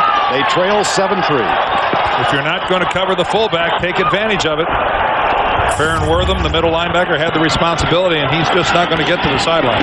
Oh, boy. The pop made immediately. Contact from Jason Fisk on James Stewart. No gain or a loss of one. See when they spot it. We near the 5-minute mark of the third quarter. Jacksonville led at the half 3-0. Their only score, a 42-yard Mike Hollis field goal in the first quarter. They went for a fake field goal with time running out on 4th and goal from the 2, and Brian Barker ran out of bounds. That's the way the half ended at 3-0. Second down. Audible from Brunell. Deep handoff, Stewart. That tackled at the 35. And then the only touchdown of the game came on Eddie George reception of an O'Donnell pass. That came after a fumble recovery inside the 10. 7-3 is our score with 4:19 to go in the third. And for the first time today, the crowd actually booing after a play. And that's a boo that, A, I think, based on the execution of the play, and secondly, maybe on the fact that they don't like the call itself. Tavian Banks on the field now. Stewart is out. 3rd and 9. And the rain is slowing a little bit, Vern. It's not raining nearly as hard. Here's Brunel. Complete contact. Yep, we got 2 flags. Yeah. Danon Sidney, number 37, is going to get called for interference. I think even a third one came in for good measure.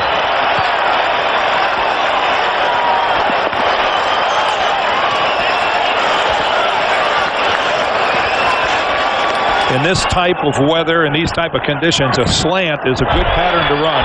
Pass interference. Number 37 in the defense. Penalized at the spot of the foul. And a first down. Slant patterns are good ones to run. Sidney sitting all over this one. But you can see the left hand around the waist of McCardell. And he's just there early.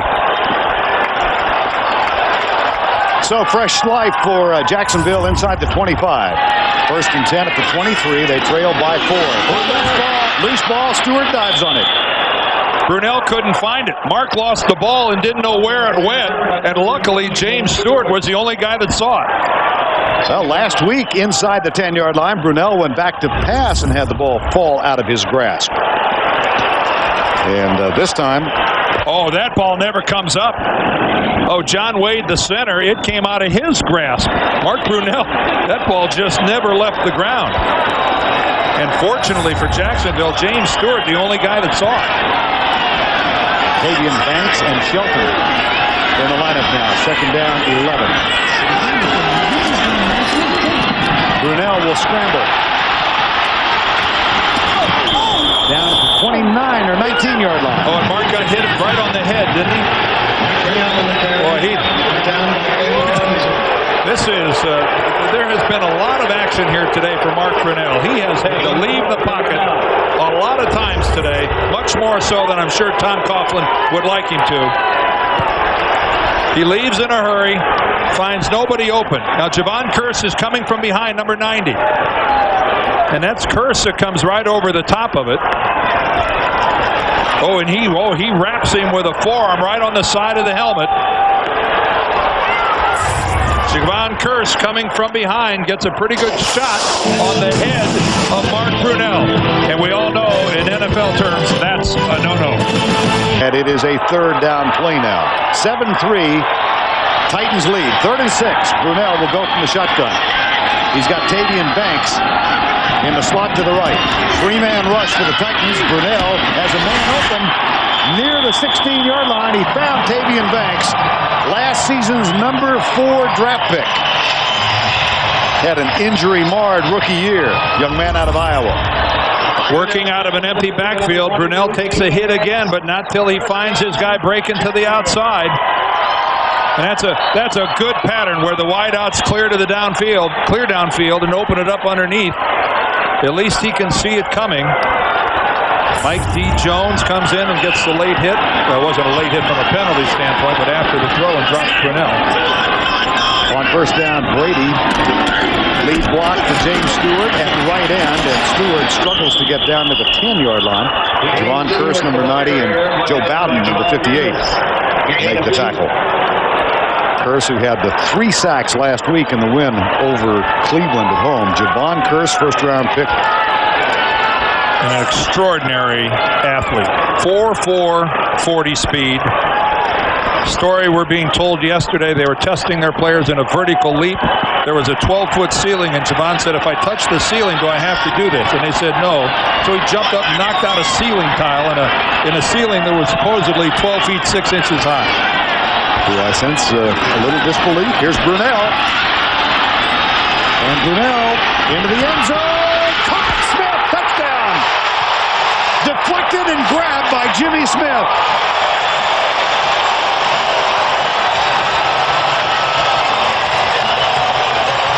I'll be interested after the game to hear Mark Brunell's explanation of where he was going with that football. He had two receivers, one in front of each other in the end zone. But can you spell touchdown pass? That's all you have to say. Jimmy Smith, great job staying with the ball. It was Eddie George who fumbled near the 40-yard line when the ball was punched out by Aaron Beasley. Here is Mike Hollis, the extra point knocked home. Two receivers. Jimmy Smith is working the back of the end zone, moving left to right. Jimmy Smith starts to the outside. McCardell, he moves in, and watch, they're going to end up one in front of the other. McCardell almost gets the ball, which would have been a real negative turn of events for Jacksonville, but it goes over McCardell's outstretched hands. Look at that, and Jimmy Smith is able to control it. And your guess is as good as mine as to which of those two Mark Brunell was throwing to. Now, I'm sure it was Jimmy Smith. It will be by 7:30 tonight. I thought McCardell had actually deflected it. It shows on our super slow motion that there was no deflection. Smith grabbed it. 10 plays, 64 yards after the fumble recovery. My guess is that McCardell broke off his pattern at the 5-yard line to get into the end zone and almost messed up the play. Well, these two teams are playing for the 9th time. Jacksonville leads the series 5-3, but every game they have played thus far has been decided by 8 points or less. And 2 touchdowns scored in this game, each coming after a fumble by their primary running backs, James Stewart and Eddie George. Lindsey. Touchback.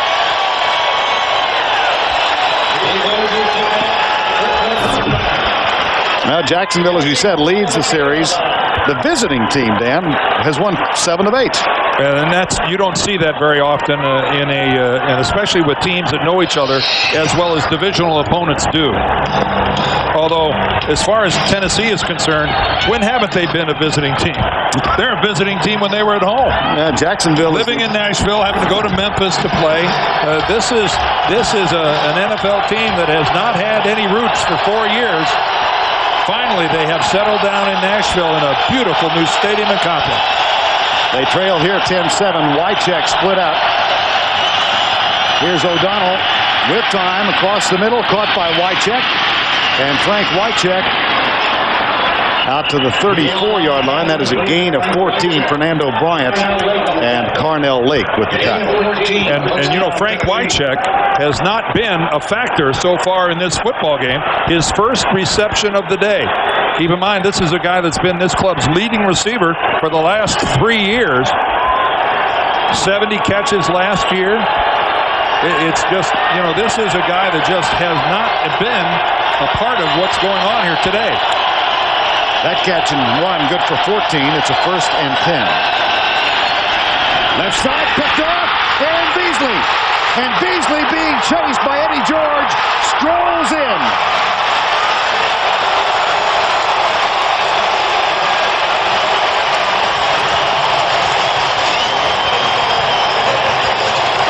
Aaron Beasley sits all over this.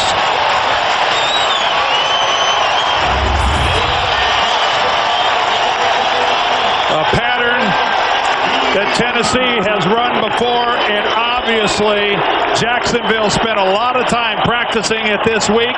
Aaron Beasley walks right in between the crossing receivers and makes the INT. Beasley from 35 yards officially. Remember, we talked about the attributes of Neil O'Donnell. This is his 94th start in the NFL. Only the 58th interception he has thrown. He does not throw many picks. And how about Beasley? That's his 3rd interception of the season and his 2nd touchdown. Aaron Beasley is off to a phenomenal start in only the 3rd game of the season. Well, they ran the zone blitz. And O'Donnell went left. Well, he goes to the outside, but this is Beasley realizing the pattern. This is practice. The guys are running a crossing pattern out there to try to confuse the defensive backs, and that's just a result of good practice. Aaron Beasley sees this coming all the way. And you know, when you're a player and your coaches work with you all week and put you in a position, and when you see it coming, there is such a wonderful feeling of saying, I know this, and I'm all over it.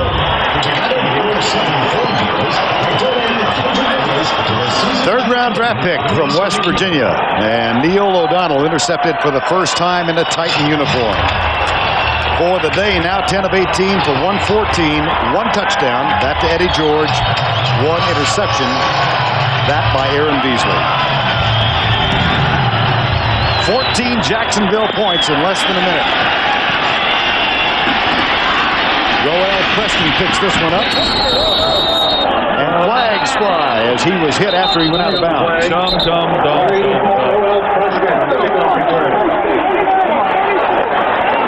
Stacey Mack with the tackle. About 4 yards out of bounds. Yep. This is the kind of thing that defines unnecessary roughness. Number 34 of the kicking team. 15-yard penalty and a first down. I guess it's fortunate that Mack didn't tackle him when he was clear behind the bench. Roel Preston is going to be way out of bounds. And he's driven to the ground by Stacey Mack. That's just a complete lack of discipline and composure. 2 things that Tom Coughlin hates. After the penalty, first down at the 45. Lorenzo Neal and Eddie George in the backfield. Tennessee trailing by 10, 17-7. Here's Eddie George. Up the middle to the 49. Eddie, by the way. Yes. You notice that? Yeah, he no longer cares if he's fast, Eddie. Much better to be two-handed, Eddie. That's the end of 3 with the score. 17-7 Jacksonville. A game that has been played in a continuing downpour. Vern Lundquist and Deerdorf, the Jaguars with 14 points in 56 seconds, and they have a lead of 17-7. Aaron Beasley, 35-yard return of an interception for a touchdown off Neil O'Donnell. Eddie George, nifty little move, and he's inside the 45 to the 43. Darius and Beasley make the tackle. Well, Vern mentioned Jacksonville gets 2 touchdowns in under a minute. The one in the back of the end zone, the pass to Jimmy Smith for Mark Brunell, and then Neil O'Donnell trying to force the ball outside. Aaron Beasley all over it, walks into the end zone untouched. And wang, bam. That's all there is to that. And all of the touchdowns in this game, correct me if I'm wrong, the result of turnovers. Very, very astute observation. Thank you. Yes. But you know, I said correct me if I'm wrong. No. Nicely done, as a former partner of mine once said. And that one's incomplete. Nicely done. Did I know him? Have I met him? Yeah, he's a figure skater. Fernando Bryant defending Kevin Dyson. Monday on CBS, an all-new night of the best comedy on television, The King of Queens. That's followed by Ladies' Man. Then a return to the favorite everybody loves, Raymond, Becker, and Family Law. All new episodes coming up. The CBS Monday night lineup. I know you have that memorized by now. Have you ever met Ray Romano? Yes, I have. I haven't. You will. I hope now so. that you have Monday nights free. There you go again. 1st and 10. Kevin Dyson, number 87. Dyson coming alive. And again, Tennessee, kind of a nice mix so far on this drive. Eddie George pounded in there a couple times for some first downs, and now Neil O'Donnell going to Dyson. In the 4th quarter, you're losing, you're on the road. You've reached a point in the ballgame, and Jeff Fisher knows this. You don't have a lot of mistakes left. Neal and George behind O'Donnell. Here's Eddie George to the 30-yard line. And Eddie being very cautious now when he's in traffic, protecting the football. You see, anytime he sees a collision coming, up comes the other arm, and he carries it the way Woody Hayes would be proud. Jeff Fisher told us last night we need to run Eddie George a lot. If he has only 18 carries, That's going to mean Jacksonville possesses the ball for 36 minutes and we're in trouble. Well, he has 17 carries right now. Yeah, for only 56 yards. You're hurting your club and you're hurting Eddie George. Eddie George is the type of a back that needs 25 carries a game. Not going to hurt him. Here's the toss to George. Tries to go right. John Runyon tried to provide the block, but excellent penetration from Gary Walker, number 96. And Donovan Darius, who came up to help. There's Gary Walker. Oh, and Eddie George, Vern, gets up limping. Eddie George hobbles over to the Tennessee sideline. That his 18th carry. 3rd and 7.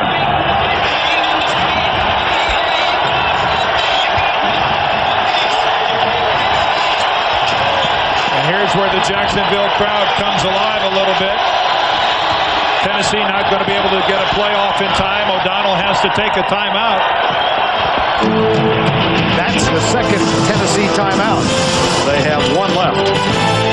Go in regulation time. Jacksonville up by 10. And there's Dom Capers, the new defensive coordinator of the Jacksonville Jaguars. Sitting there looking up with the glasses. Dom, the only man from outside the organization that Tom Coughlin talked to when he lost Dick Duran to Chicago. Thought about maybe elevating someone from his own staff, but he thought that Dom would bring the perfect mix. And, of course, Dom, one of the more celebrated defensive coordinators of the last decade. Can anybody say Blitzburg? There's a shovel pass inside. Good recognition. And Frank Wycheck is caught short. It'll be 4th down. Kevin Hardy saying no, he did not make it. Tony Brackens and Kevin Hardy. He's a good 2 or 3 yards short. This was a fine job of defensing a play like this. The quick fake, and there is the old shovel pass. It would make the Cupper proud. I'm proud of both of us. Thank you very much. Yep. And there is Frank Wycheck in a swarming Jacksonville defense that wasn't fooled one iota. Looks like they're taping up the left ankle there of Eddie George. On 4th down, field goal attempt from Al Del Greco. He, like Mike Hollis, had a string of 20, halted last week. He hammers this one in the rain and knocks it home from 44. Al Del Greco from 44 yards out. 11:26 remaining. He's sponsored by GMC. Do one thing, do it well. DirecTV. What are you looking at? And by Microsoft. Where do you want to go today? No more appropriately named player in this stadium than Carnell Lake. And sometimes a fella just doesn't want a helmet. And I hope he doesn't mind us using his head to run billboards on. Coming back out of commercial. 29 yards. From behind, not to be confused with Otis Sistrunk. The man from Mars. Oh. University of Mars, right? Wasn't it? That was it. Here's the kick from Hendrick. Picked up by Tavian Banks. And he's down at the 18-yard line. Monday on CBS is the King of Queens wife falling for another woman. Find out the shocking truth on the all-new King of Queens Monday at 8 o'clock, 7 Central on CBS, America's most watched network. Well, I'll be mortified if that's the case. I would too. Meanwhile, down on the field, we've got a flag. Offside. Number 81 of the kicking team. A 5-yard penalty. Will re-kick from the 35-yard line. Chris Sanders, the man offside. Jeff Fisher, of course, at one point the youngest defensive coordinator in the league, hired by Buddy Ryan, who had been his defensive coordinator in Chicago. Interesting chatting with Jeff about the influences in his life. One would assume that Buddy Ryan would be the predominant role model as far as coaching and defensive schemes. But he told us last night he actually learned as much from George Seifert and the San Francisco staff during 2 years there as a backfield coach. Well, I think Jeff realized that if he spent his entire coaching career as an assistant under Buddy Ryan, it was going to be the only system that he would know. He'd be kind of closeted in that respect. So he said going to San Francisco, seeing how that organization worked, in hindsight, it was the smartest thing I ever did. Take a knee. There you go. There you are.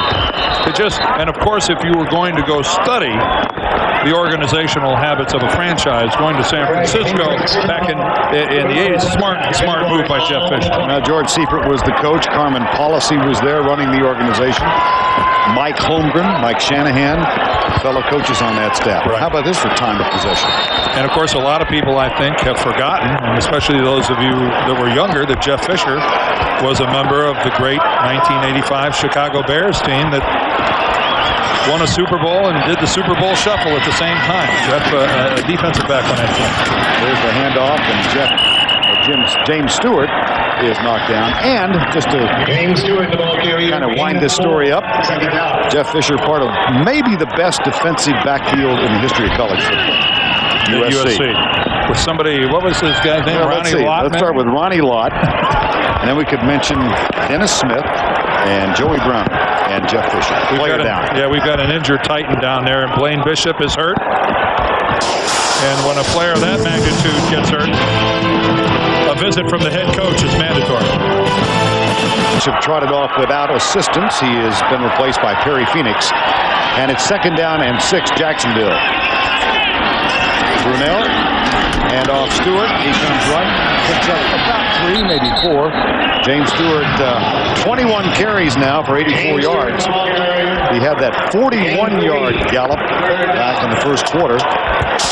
And modest figures since then. Yeah, since then they've been what you'd call heavy yards. He's been making contact with a defender very close to the line of scrimmage. But James Stewart again showing absolutely no ill effects of the ACL surgery that he had after the 3rd game last year.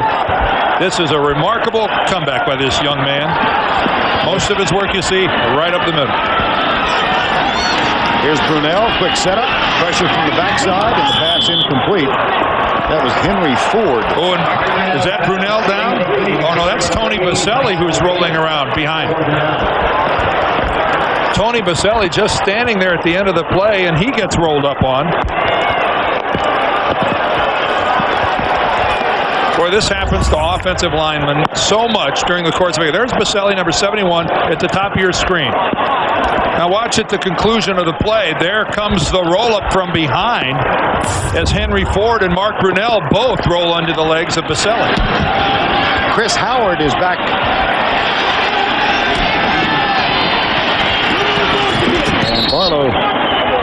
And Preston makes the grab.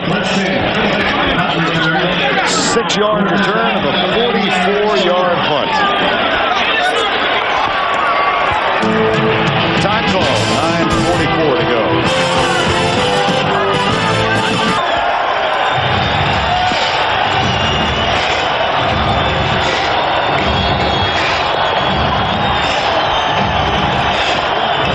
.44 to go in regulation, and a 7-point Jacksonville lead. Titans have the ball, 1st and 10 at their own 34-yard line. Eddie George pitches back to O'Donnell. He's got a man wide open, and he has to wait on the pass, but it is caught by Yancey Thigpen. Thigpen had 2 yards on the defender, but he had to hold up and wait on the O'Donnell pass. The old flea flicker, Yancey Thigpen could have fair caught this. He had to wait for this so long. Here's Thigpen's pattern. He's pretending he's blocking. He is 4 or 5 yards in the. He has to come to a complete stop. And it's just a case where Donovan Darius has to overplay it. The ball is wet, and you can see it just comes out terribly off Neil O'Donnell's hand. Here's O'Donnell back going deep for Wycheck, incomplete. Yeah, appropriate for this weather. That was a duck. That was a duck, and very fortunate. It was thrown so poorly that Donovan Darius overran it. And it was a nice adjustment by Yancey Thigpen, who has to come all the way back as it goes up. That thing, that might be the worst pass Neil O'Donnell's ever thrown for completion of that distance. MR Wings. We've had a flea flicker, we've had a shovel pass, but a Statue of Liberty can't be far around the corner. Here's O'Donnell. Comes left side behind the intended receiver. Oh, and Aaron Beasley almost was looking at interception number 2, run back for a touchdown. Oh, ooh, this was close. Yancey Thigpen, the man of the hour again, has a little trouble making the stop, but he flicks it up into the air, and look how close this is. Aaron Beasley has, and he knows. 3rd and 10. Sanders in for Tennessee. Got a wide receiver spot. Where is Wycheck? O'Donnell buys some time and throws it away. Good coverage downfield by Fernando Bryant. Described to us by Tom Coughlin as an excellent cover cornerback. This is just sensational coverage by Jacksonville. All the time in the world to react to that by Fernando Bryant. And keep in mind, Fernando Bryant is a rookie. Their number 1 draft choice, and the amount of pressure that's placed on a rookie cornerback in this league is extraordinary. And Dom Capers has taken Frank Wycheck out of this game for Tennessee. And think these guys are buying into his system? Flag is down on 4th and 10 from the 35. And this one bounces inside the 5 and is down, but keep in mind the penalty flag. Back at the 35.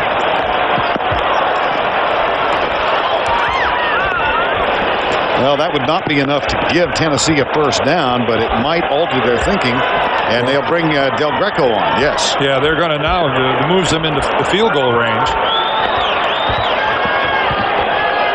About a 48-yarder or so with that gift 5 yards. Offside. Middle guard of the defense.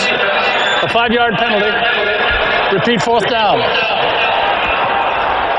So Al Del Greco, who is a marvelous golfer, by the way, he won the recent NFL championship, and his holder, Craig Hendrick, finished 3rd in that competition. He'll try and emulate that golf swing right here. This from 48 yards in the rain.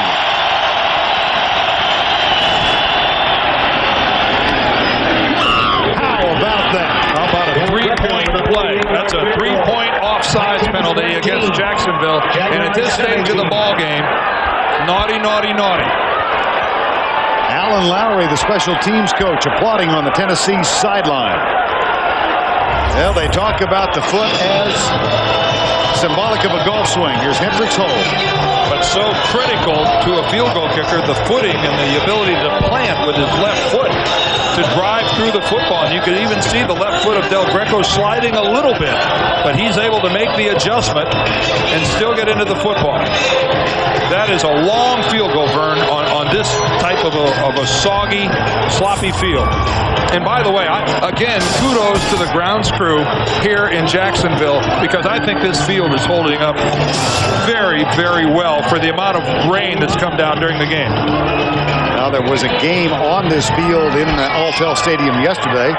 Florida A&M put a licking on South Carolina State. Yeah, they scored 76 points. Yeah, there's a lot of action in the middle of the field and at the end zone.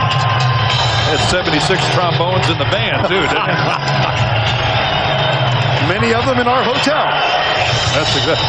Again, I just can't compliment Al Del Greco enough for his field goal work here on a field this wet. At the age of 37, Del Greco from 44 and 48. This one taken by Tavian Banks. And he heads left, and nice special teams work. Harry Phoenix makes the tackle. Let's go back and check with Jim Nance. That's the Colts and the Chargers both. I didn't think that Peyton Manning had that kind of downfield speed. Big, tall guy like that, he was putting them up and laying them down. Stewart back on the field now. 17-13 our score with 8:20 to go. Quick flip. Out in the flank to Jimmy Smith. Mrs. Manning must have really been fast, because they timed Archie with a sundial. Yeah, Olivia had more speed than Archie did. That's right. Oh, we'll get a letter from Archie. Or Olivia. Referring to her as fast. Doubleheader for you next Sunday. Many of you will see Jacksonville at Pittsburgh in the second game. Many of you will watch the Jets at Denver. Others will see Tennessee at San Francisco, and it all starts with the NFL today. Here's Stewart trying to burst up the middle and getting stopped at the 30-yard line. Javon Curse, number 90, made the tackle. Archie Manning and I are the same class coming out of college, so we played in a couple bowl games together. We're riding on a bus across the aisle from Archie. I look over, and he was the first person I ever saw that had monogrammed socks. He had a monogram on his socks. Now, this guy's a senior in college. And they say E-A-M. And I say, E-A-M? What the heck is that? In front of everybody, he admitted his name was Elijah Archibald Manning. I said, if that was my name, I wouldn't be wearing a monogram. Now you will definitely hear from him. 3rd and 1, and we'll see where the spot comes. Can you imagine a guy from Ole Miss with monogrammed socks in 1970? I'm going, Archie, now wait a minute. Wonder if he wore them with his Oxfords. Oh, fun. Go to the head of the geography class. Look at that effort. Yep, look at that effort by James Stewart right up and over the top. 1st and 10, 17-13, under 7 to go. This is where your offensive line can win you a ball game if you can control the line of scrimmage, protecting the lead. Brunel finds Smith. Well, they couldn't find each other in the first quarter and a half. But Denard Walker makes the tackle on Jimmy Smith, who has now caught his 7th pass of the day. A lot of money in this offensive huddle for Jacksonville, and this is where you got to ask for it to pay off. Contact well beyond the 5-yard marker between Walker and Jimmy Smith. And Jimmy Smith, the initiator, he runs right into Walker and gets away with kind of shoving off a little bit. Keep in mind, Walker has a right to that part of the field, too. Not necessarily his, it's not up to him to have to get out of the way. Make it 8 receptions for Jimmy Smith. Here's Brady. And, of course, this buys a couple of minutes on the clock for Jacksonville. There's Stewart, Tavian Banks, tackled by Marcus Robertson. And keep in mind, a very critical factor right now in this football game is that Tennessee has already used 2 of their timeouts. They only have 1 remaining. And when you're in a situation, if Jacksonville gets another first down, where stopping the clock is of vital importance, you are really handicapped with the fact you only have 1 remaining. 2nd and 10.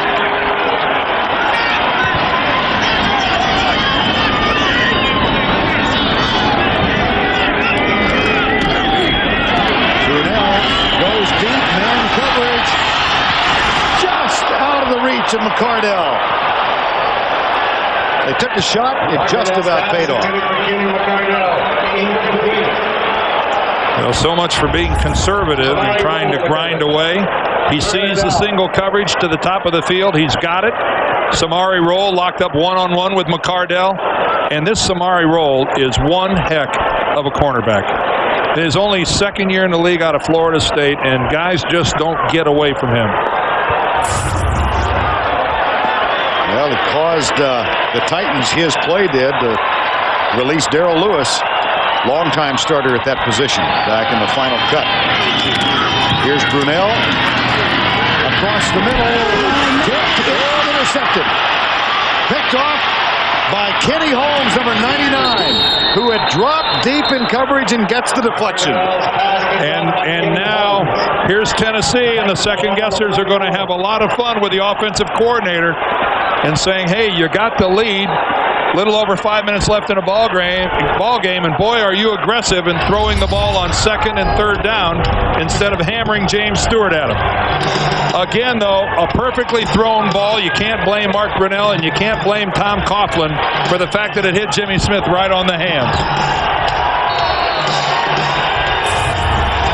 That was, again, another beautifully thrown ball by Mark Brunel that bounces off the hands of a receiver for an interception. One off Jimmy Smith, one off Reggie Barlow in the first half. 5:07 to go. Here's O'Donnell. Incomplete. Intended for Thigpen, number 82. It'll be 2nd down and 10. Well, the 2nd deflection and interception today. Dorsett had 1 and Holmes gets 1. Here it is again. I mean, look at this throw by Mark Brunel.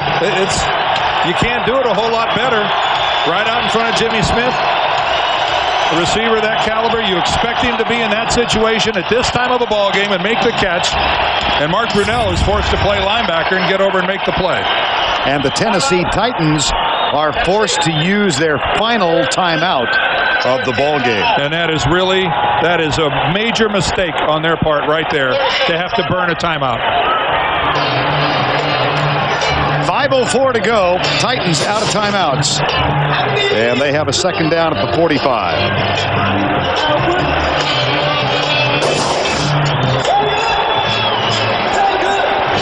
(17-13). O'Donnell chatting on the sideline. 13 of 26.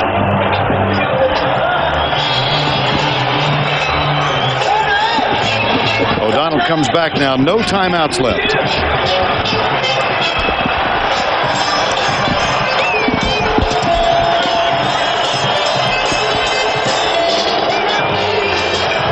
Second down.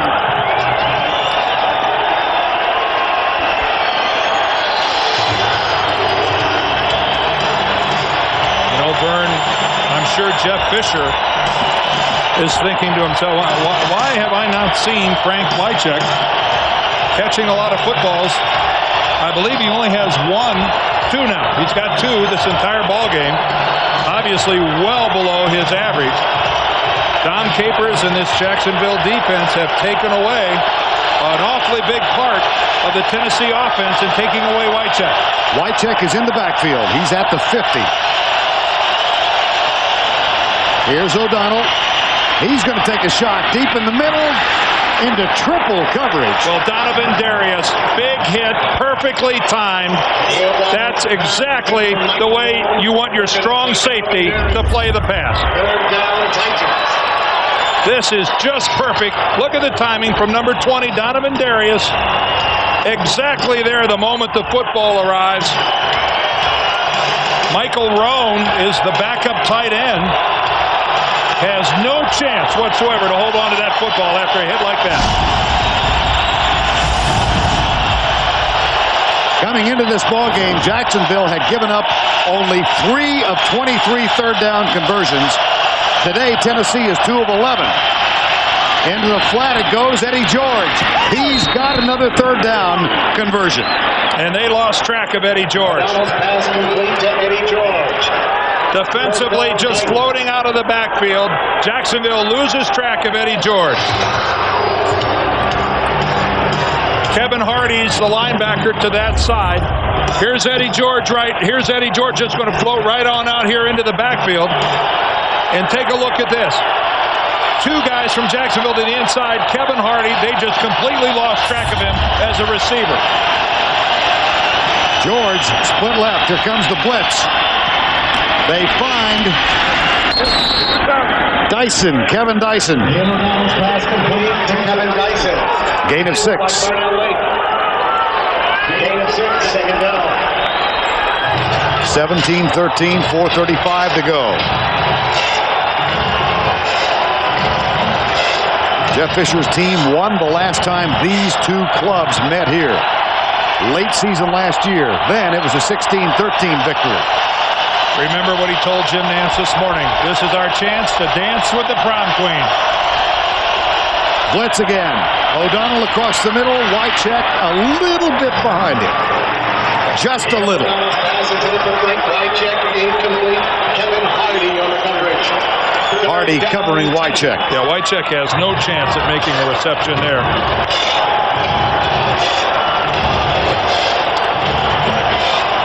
Don't forget, 60 Minutes will be seen in its entirety as soon as our game is complete. That's coming next, except on the West Coast. 60 Minutes in its entirety. 3rd and 4. 4:10 to go. And again, here's Tennessee. They'll have to work on the silent snap count. O'Donnell gets it quickly. O'Donnell across the middle has Wycheck at the 15. He is down at the 12-yard line. Well, I guess it's been so long since Wycheck has done anything, they just lost him completely. Boy, this is 2 major mistakes it seems, by Jacksonville down the stretch. They lost track of Eddie George, and here they are. They've lost track of Frank Wycheck. Both of them resulting in critical third down conversions for Tennessee.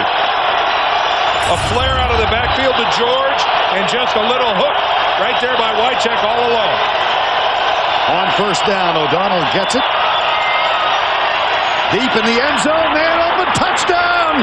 Michael Roan!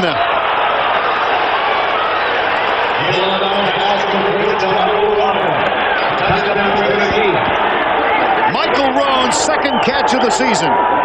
And on 1st and 10 from the 12, it's O'Donnell to Roan, and Tennessee has a 2-point lead with the extra point to come. Think back about that offsides that gave Al Del Greco a chance to kick a 48-yard field goal. That is now going to be the difference between this being a tie ball game and Tennessee potentially here having a 3-point lead if they make it. Del Greco for the extra point. And yet again, a touchdown after a turnover. This time it was a Kenny Holmes interception.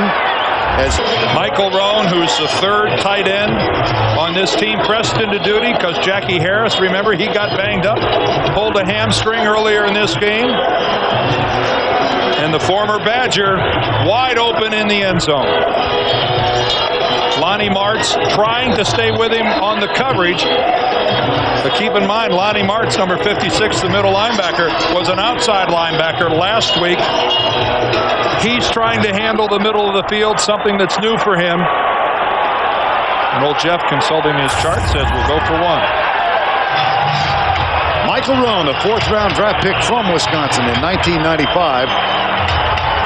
And the touchdown grab puts Tennessee on top, 2017. I missed it. Did Wisconsin play yesterday? Oh, you are a harsh alum. Yes, I think Michigan defeated Wisconsin. Oh, jeez, I forgot. Yeah, I know. 45 yards, 7 plays, 141.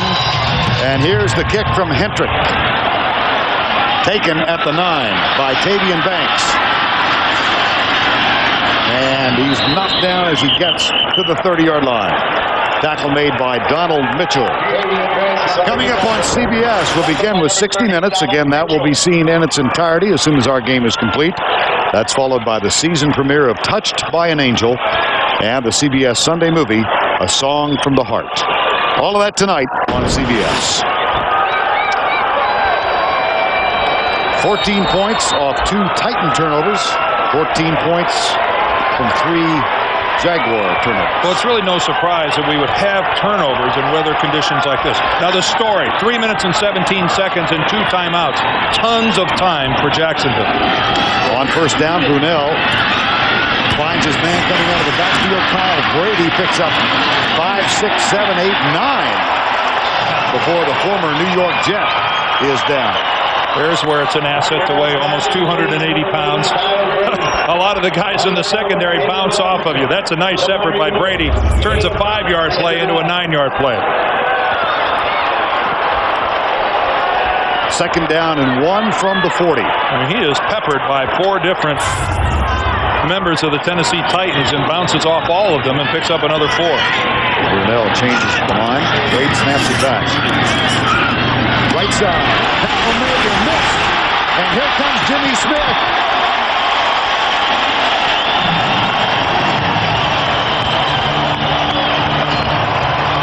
Is that Samari Roll that comes up? Or is it Sidney? Sidney. Far side of the field, I couldn't see for sure. Let's take a look at it. Samari Roll is on the inside covering the slot receiver. Sidney gets stuck with the guy on the outside. And at this stage of the ball game, tackling is critical. The heck with making a play on the football. Make sure you lock your guy up and don't allow yards after the catch. Gain of 28, first down 10. Brunell goes left again. This time the 2 go up in the air and the pass incomplete. Same combination. Damon Sidney, Jimmy Smith. Broken up by Damon Sidney. In Jacksonville, they have time to still run the football. This isn't the stage of a game with 2 timeouts where you exclusively have to throw the football. Not by any means. Over 100 again for Jimmy Smith. And one of the great stories in the National Football League, Jimmy Smith. Broken leg in Dallas, appendectomy in Dallas, released, out of football in '94. And now to come back and be this type of a football player, two-time Pro Bowl.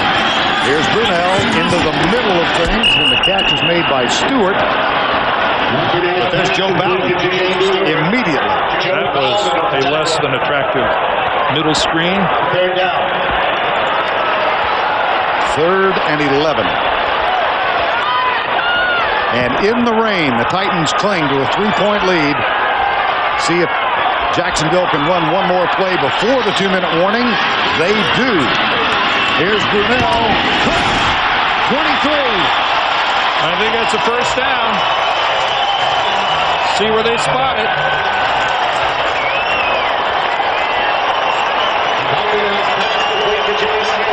It is. 10 catches for Jimmy Smith. First and 10, Jacksonville. They trail by 3. At 3, they've got the ball at the 23. Jimmy Smith with 10 receptions and Mark Brunell's 21 completions. I would assume they might think about going back to it. Well, a couple things come to mind. One, how smart that was by Mark Brunell to get that snap off prior to the 2-minute warning. It saved them a stoppage of the clock. They still have 2 timeouts remaining, and they're thinking touchdown. They are not thinking about a tying field goal right here. Mark Brunell still has time to run the football, still has time to do everything because of those 2 timeouts. Here's the draw play. They try Stewart in the middle, out of the shotgun, and he is tackled by Blaine Bishop. And that's a good, smart play. Move with some urgency, but you don't have to be frantic, and there's a big difference. 2nd and 5, Brunell looks left, scrambles, he's being chased by Bowden, slides down at the 7-yard line. And he's in bounds zone with a hook slide. You don't get the benefit. And I'm not sure that Mark Brunell didn't hurt himself when he slid. He almost came up awkwardly. And Bowden is down. He was chasing Brunell. And Mark came up a little funny. But when you hook slide, the play is over the minute you hook slide. All right, let's take a look at this at the end. Now here goes the hook slide by Brunell. And he goes over and he tries to slide out of bounds, but you don't get the benefit of what happens after the slide. Now there's Joe Bowden of the Titans who's hurt. All right, Bowden, and you see Bowden pulled up. Bowden was chasing and pulled some type of a muscle. And that is a good call there by the line judge of calling Brunell down in the field of play and keeping the clock running. Now, because the injury is to Tennessee, it doesn't cost Jacksonville a timeout. So a fortunate turn of events for Jacksonville. And, of course, Joe Bowden, one of the best defensive players for Tennessee, you could see him pull up on the run. And his loss will hurt. Bowden will come out, and Terry Killens, number 50, will take his spot. Jeff Fisher's team leading by 3, 1:23 to go. And Bowden's injury means that Jacksonville still has 2 timeouts at their disposal. 5 tackles today for Bowden. Smith and McCardell both go to the left. Alvis Whitted is split wide right. Out of the shotgun on 1st and goal. They'll hand it off again to Stewart.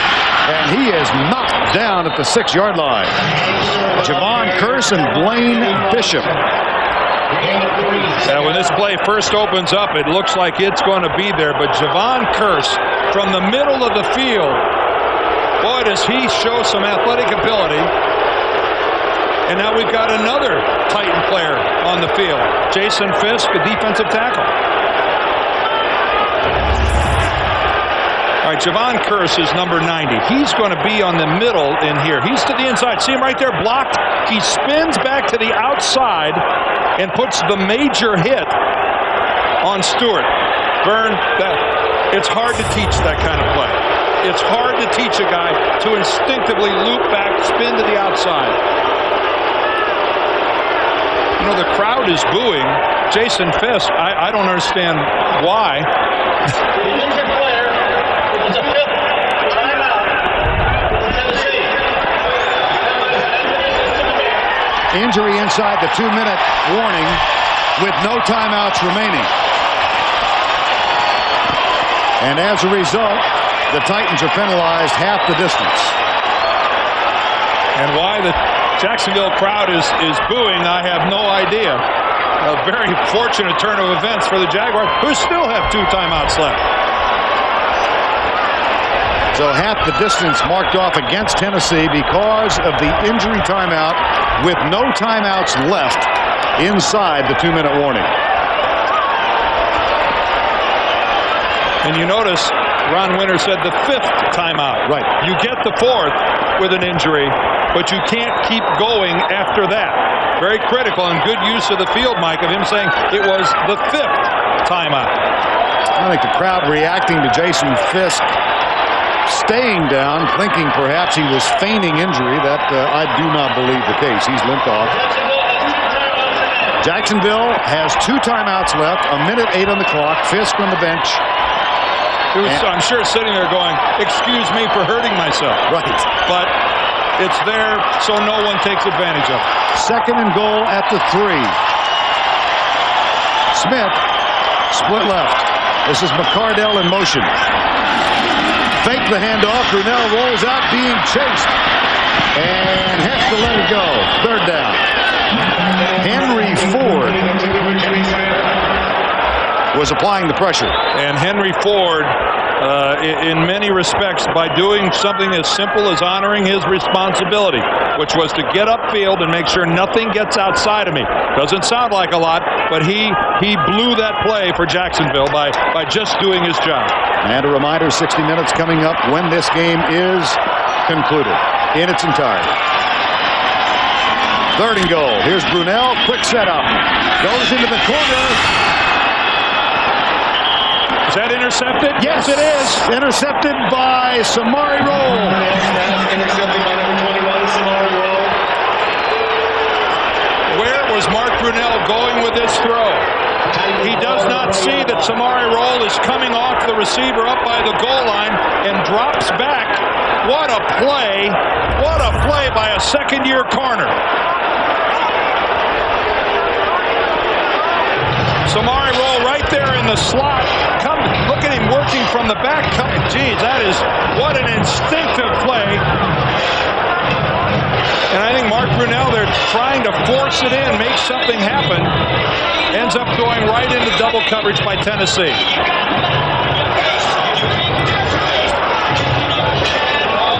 I think Jeff Fisher is face-to-face with the prom queen. And he got to dance with the prom, and he got to take her home. Oh, what a bad break for Mark and the Jaguars. But again, what an extraordinary defensive stand here by Tennessee, who, even though Jacksonville has 2 timeouts, pretty much run out the clock. Brunell has now thrown for 3 interceptions. In this case, he never saw Samari Roll. Nope. Because Samari Roll at the beginning of the play kind of released the receiver and just showed wonderful instinct and athletic ability to get back into the play. Oh, that's I think this game doesn't matter. On the day, 22 of 42. Jacksonville has lost only 3 games at home in the last 3 years. They lost to the Houston Oilers here in '96. They lost to the Tennessee Oilers here in '98. And they are 52 seconds away from losing to the Tennessee Titans in '99. Now Jacksonville, Vern, with 1 more timeout, will stop it after this snap. What that means is that after the 3rd down play, there's going to be enough time left on the clock that Tennessee is going to have to do something with it. They're going to have to punt. Unless I'm wrong, the 40-second clock will start. And they'll stop it right here. It stops with 50 seconds. And that is the final Tennessee timeout. Final Jacksonville timeout. 60 minutes coming up in its entirety as soon as our game is in the books. And we have 50 seconds remaining in regulation. This is only going to be a 30-second timeout.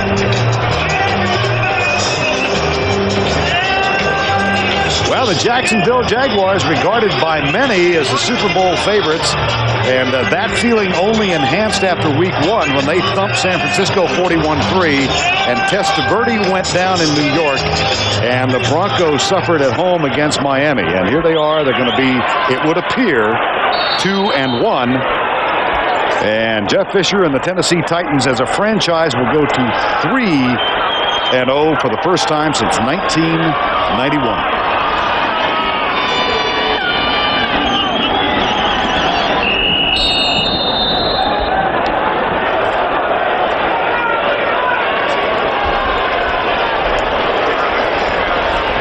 (20-17) with 35 seconds to go. It was 2nd and goal from the 3 when Samari Rolle made the play of the game.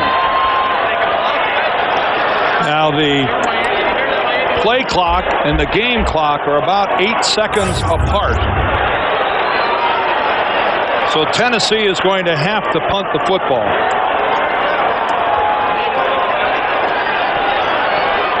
Tavian Banks is camped back at the 40-yard line.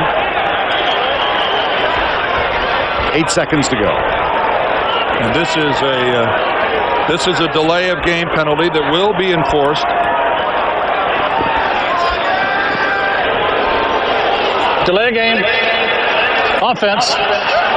The 5-yard penalty. Remains 4th down. Now, you know, one school of thought here, Vern, is that Brian Barker, the punter, could take the football and run around the end zone and then run out the back of the end zone and take a safety. They have a 3-point lead and they could give away 2 points. At the other end, that's exactly what he's going to do. Stay in bounds. Hendrick.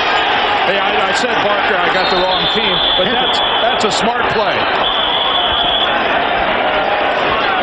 And a flag was thrown. You may have seen that coming from the corner. Well, now this could really be interesting. I had the right idea, the wrong punter. it'd be a really great idea if only Barker wasn't the punter for Jacksonville. Coughlin, well, look at the agony on his face. See, this is a much smarter move than risking the punt where one could be blocked. Then the free kick at the end of it was always a possibility. On the offense, in the end zone. Yeah, that's a safety result too. Of the foul, result of the play is a safety. The game is over. It's the end result that's exactly the same. Whether Hendrick runs out the back of the end zone, as it turned out there was a foul committed in the end zone, but they had 2 points to give. And in 8 seconds, it was easy to burn it up and commit the safety at the same time. Tennessee comes into town and steals one. They defeat the Jacksonville Jaguars by 1. Don't forget 60 Minutes coming up in its entirety next, except on the West Coast. Neil O'Donnell is 2-0 as a starter for the Tennessee Titans. And the Tennessee Titans lead the AFC Central Division. They grab one on the road. For Dan Deerdorf, I'm Vern Lundquist saying goodbye from a rainy Jacksonville, Florida. 60 Minutes is next.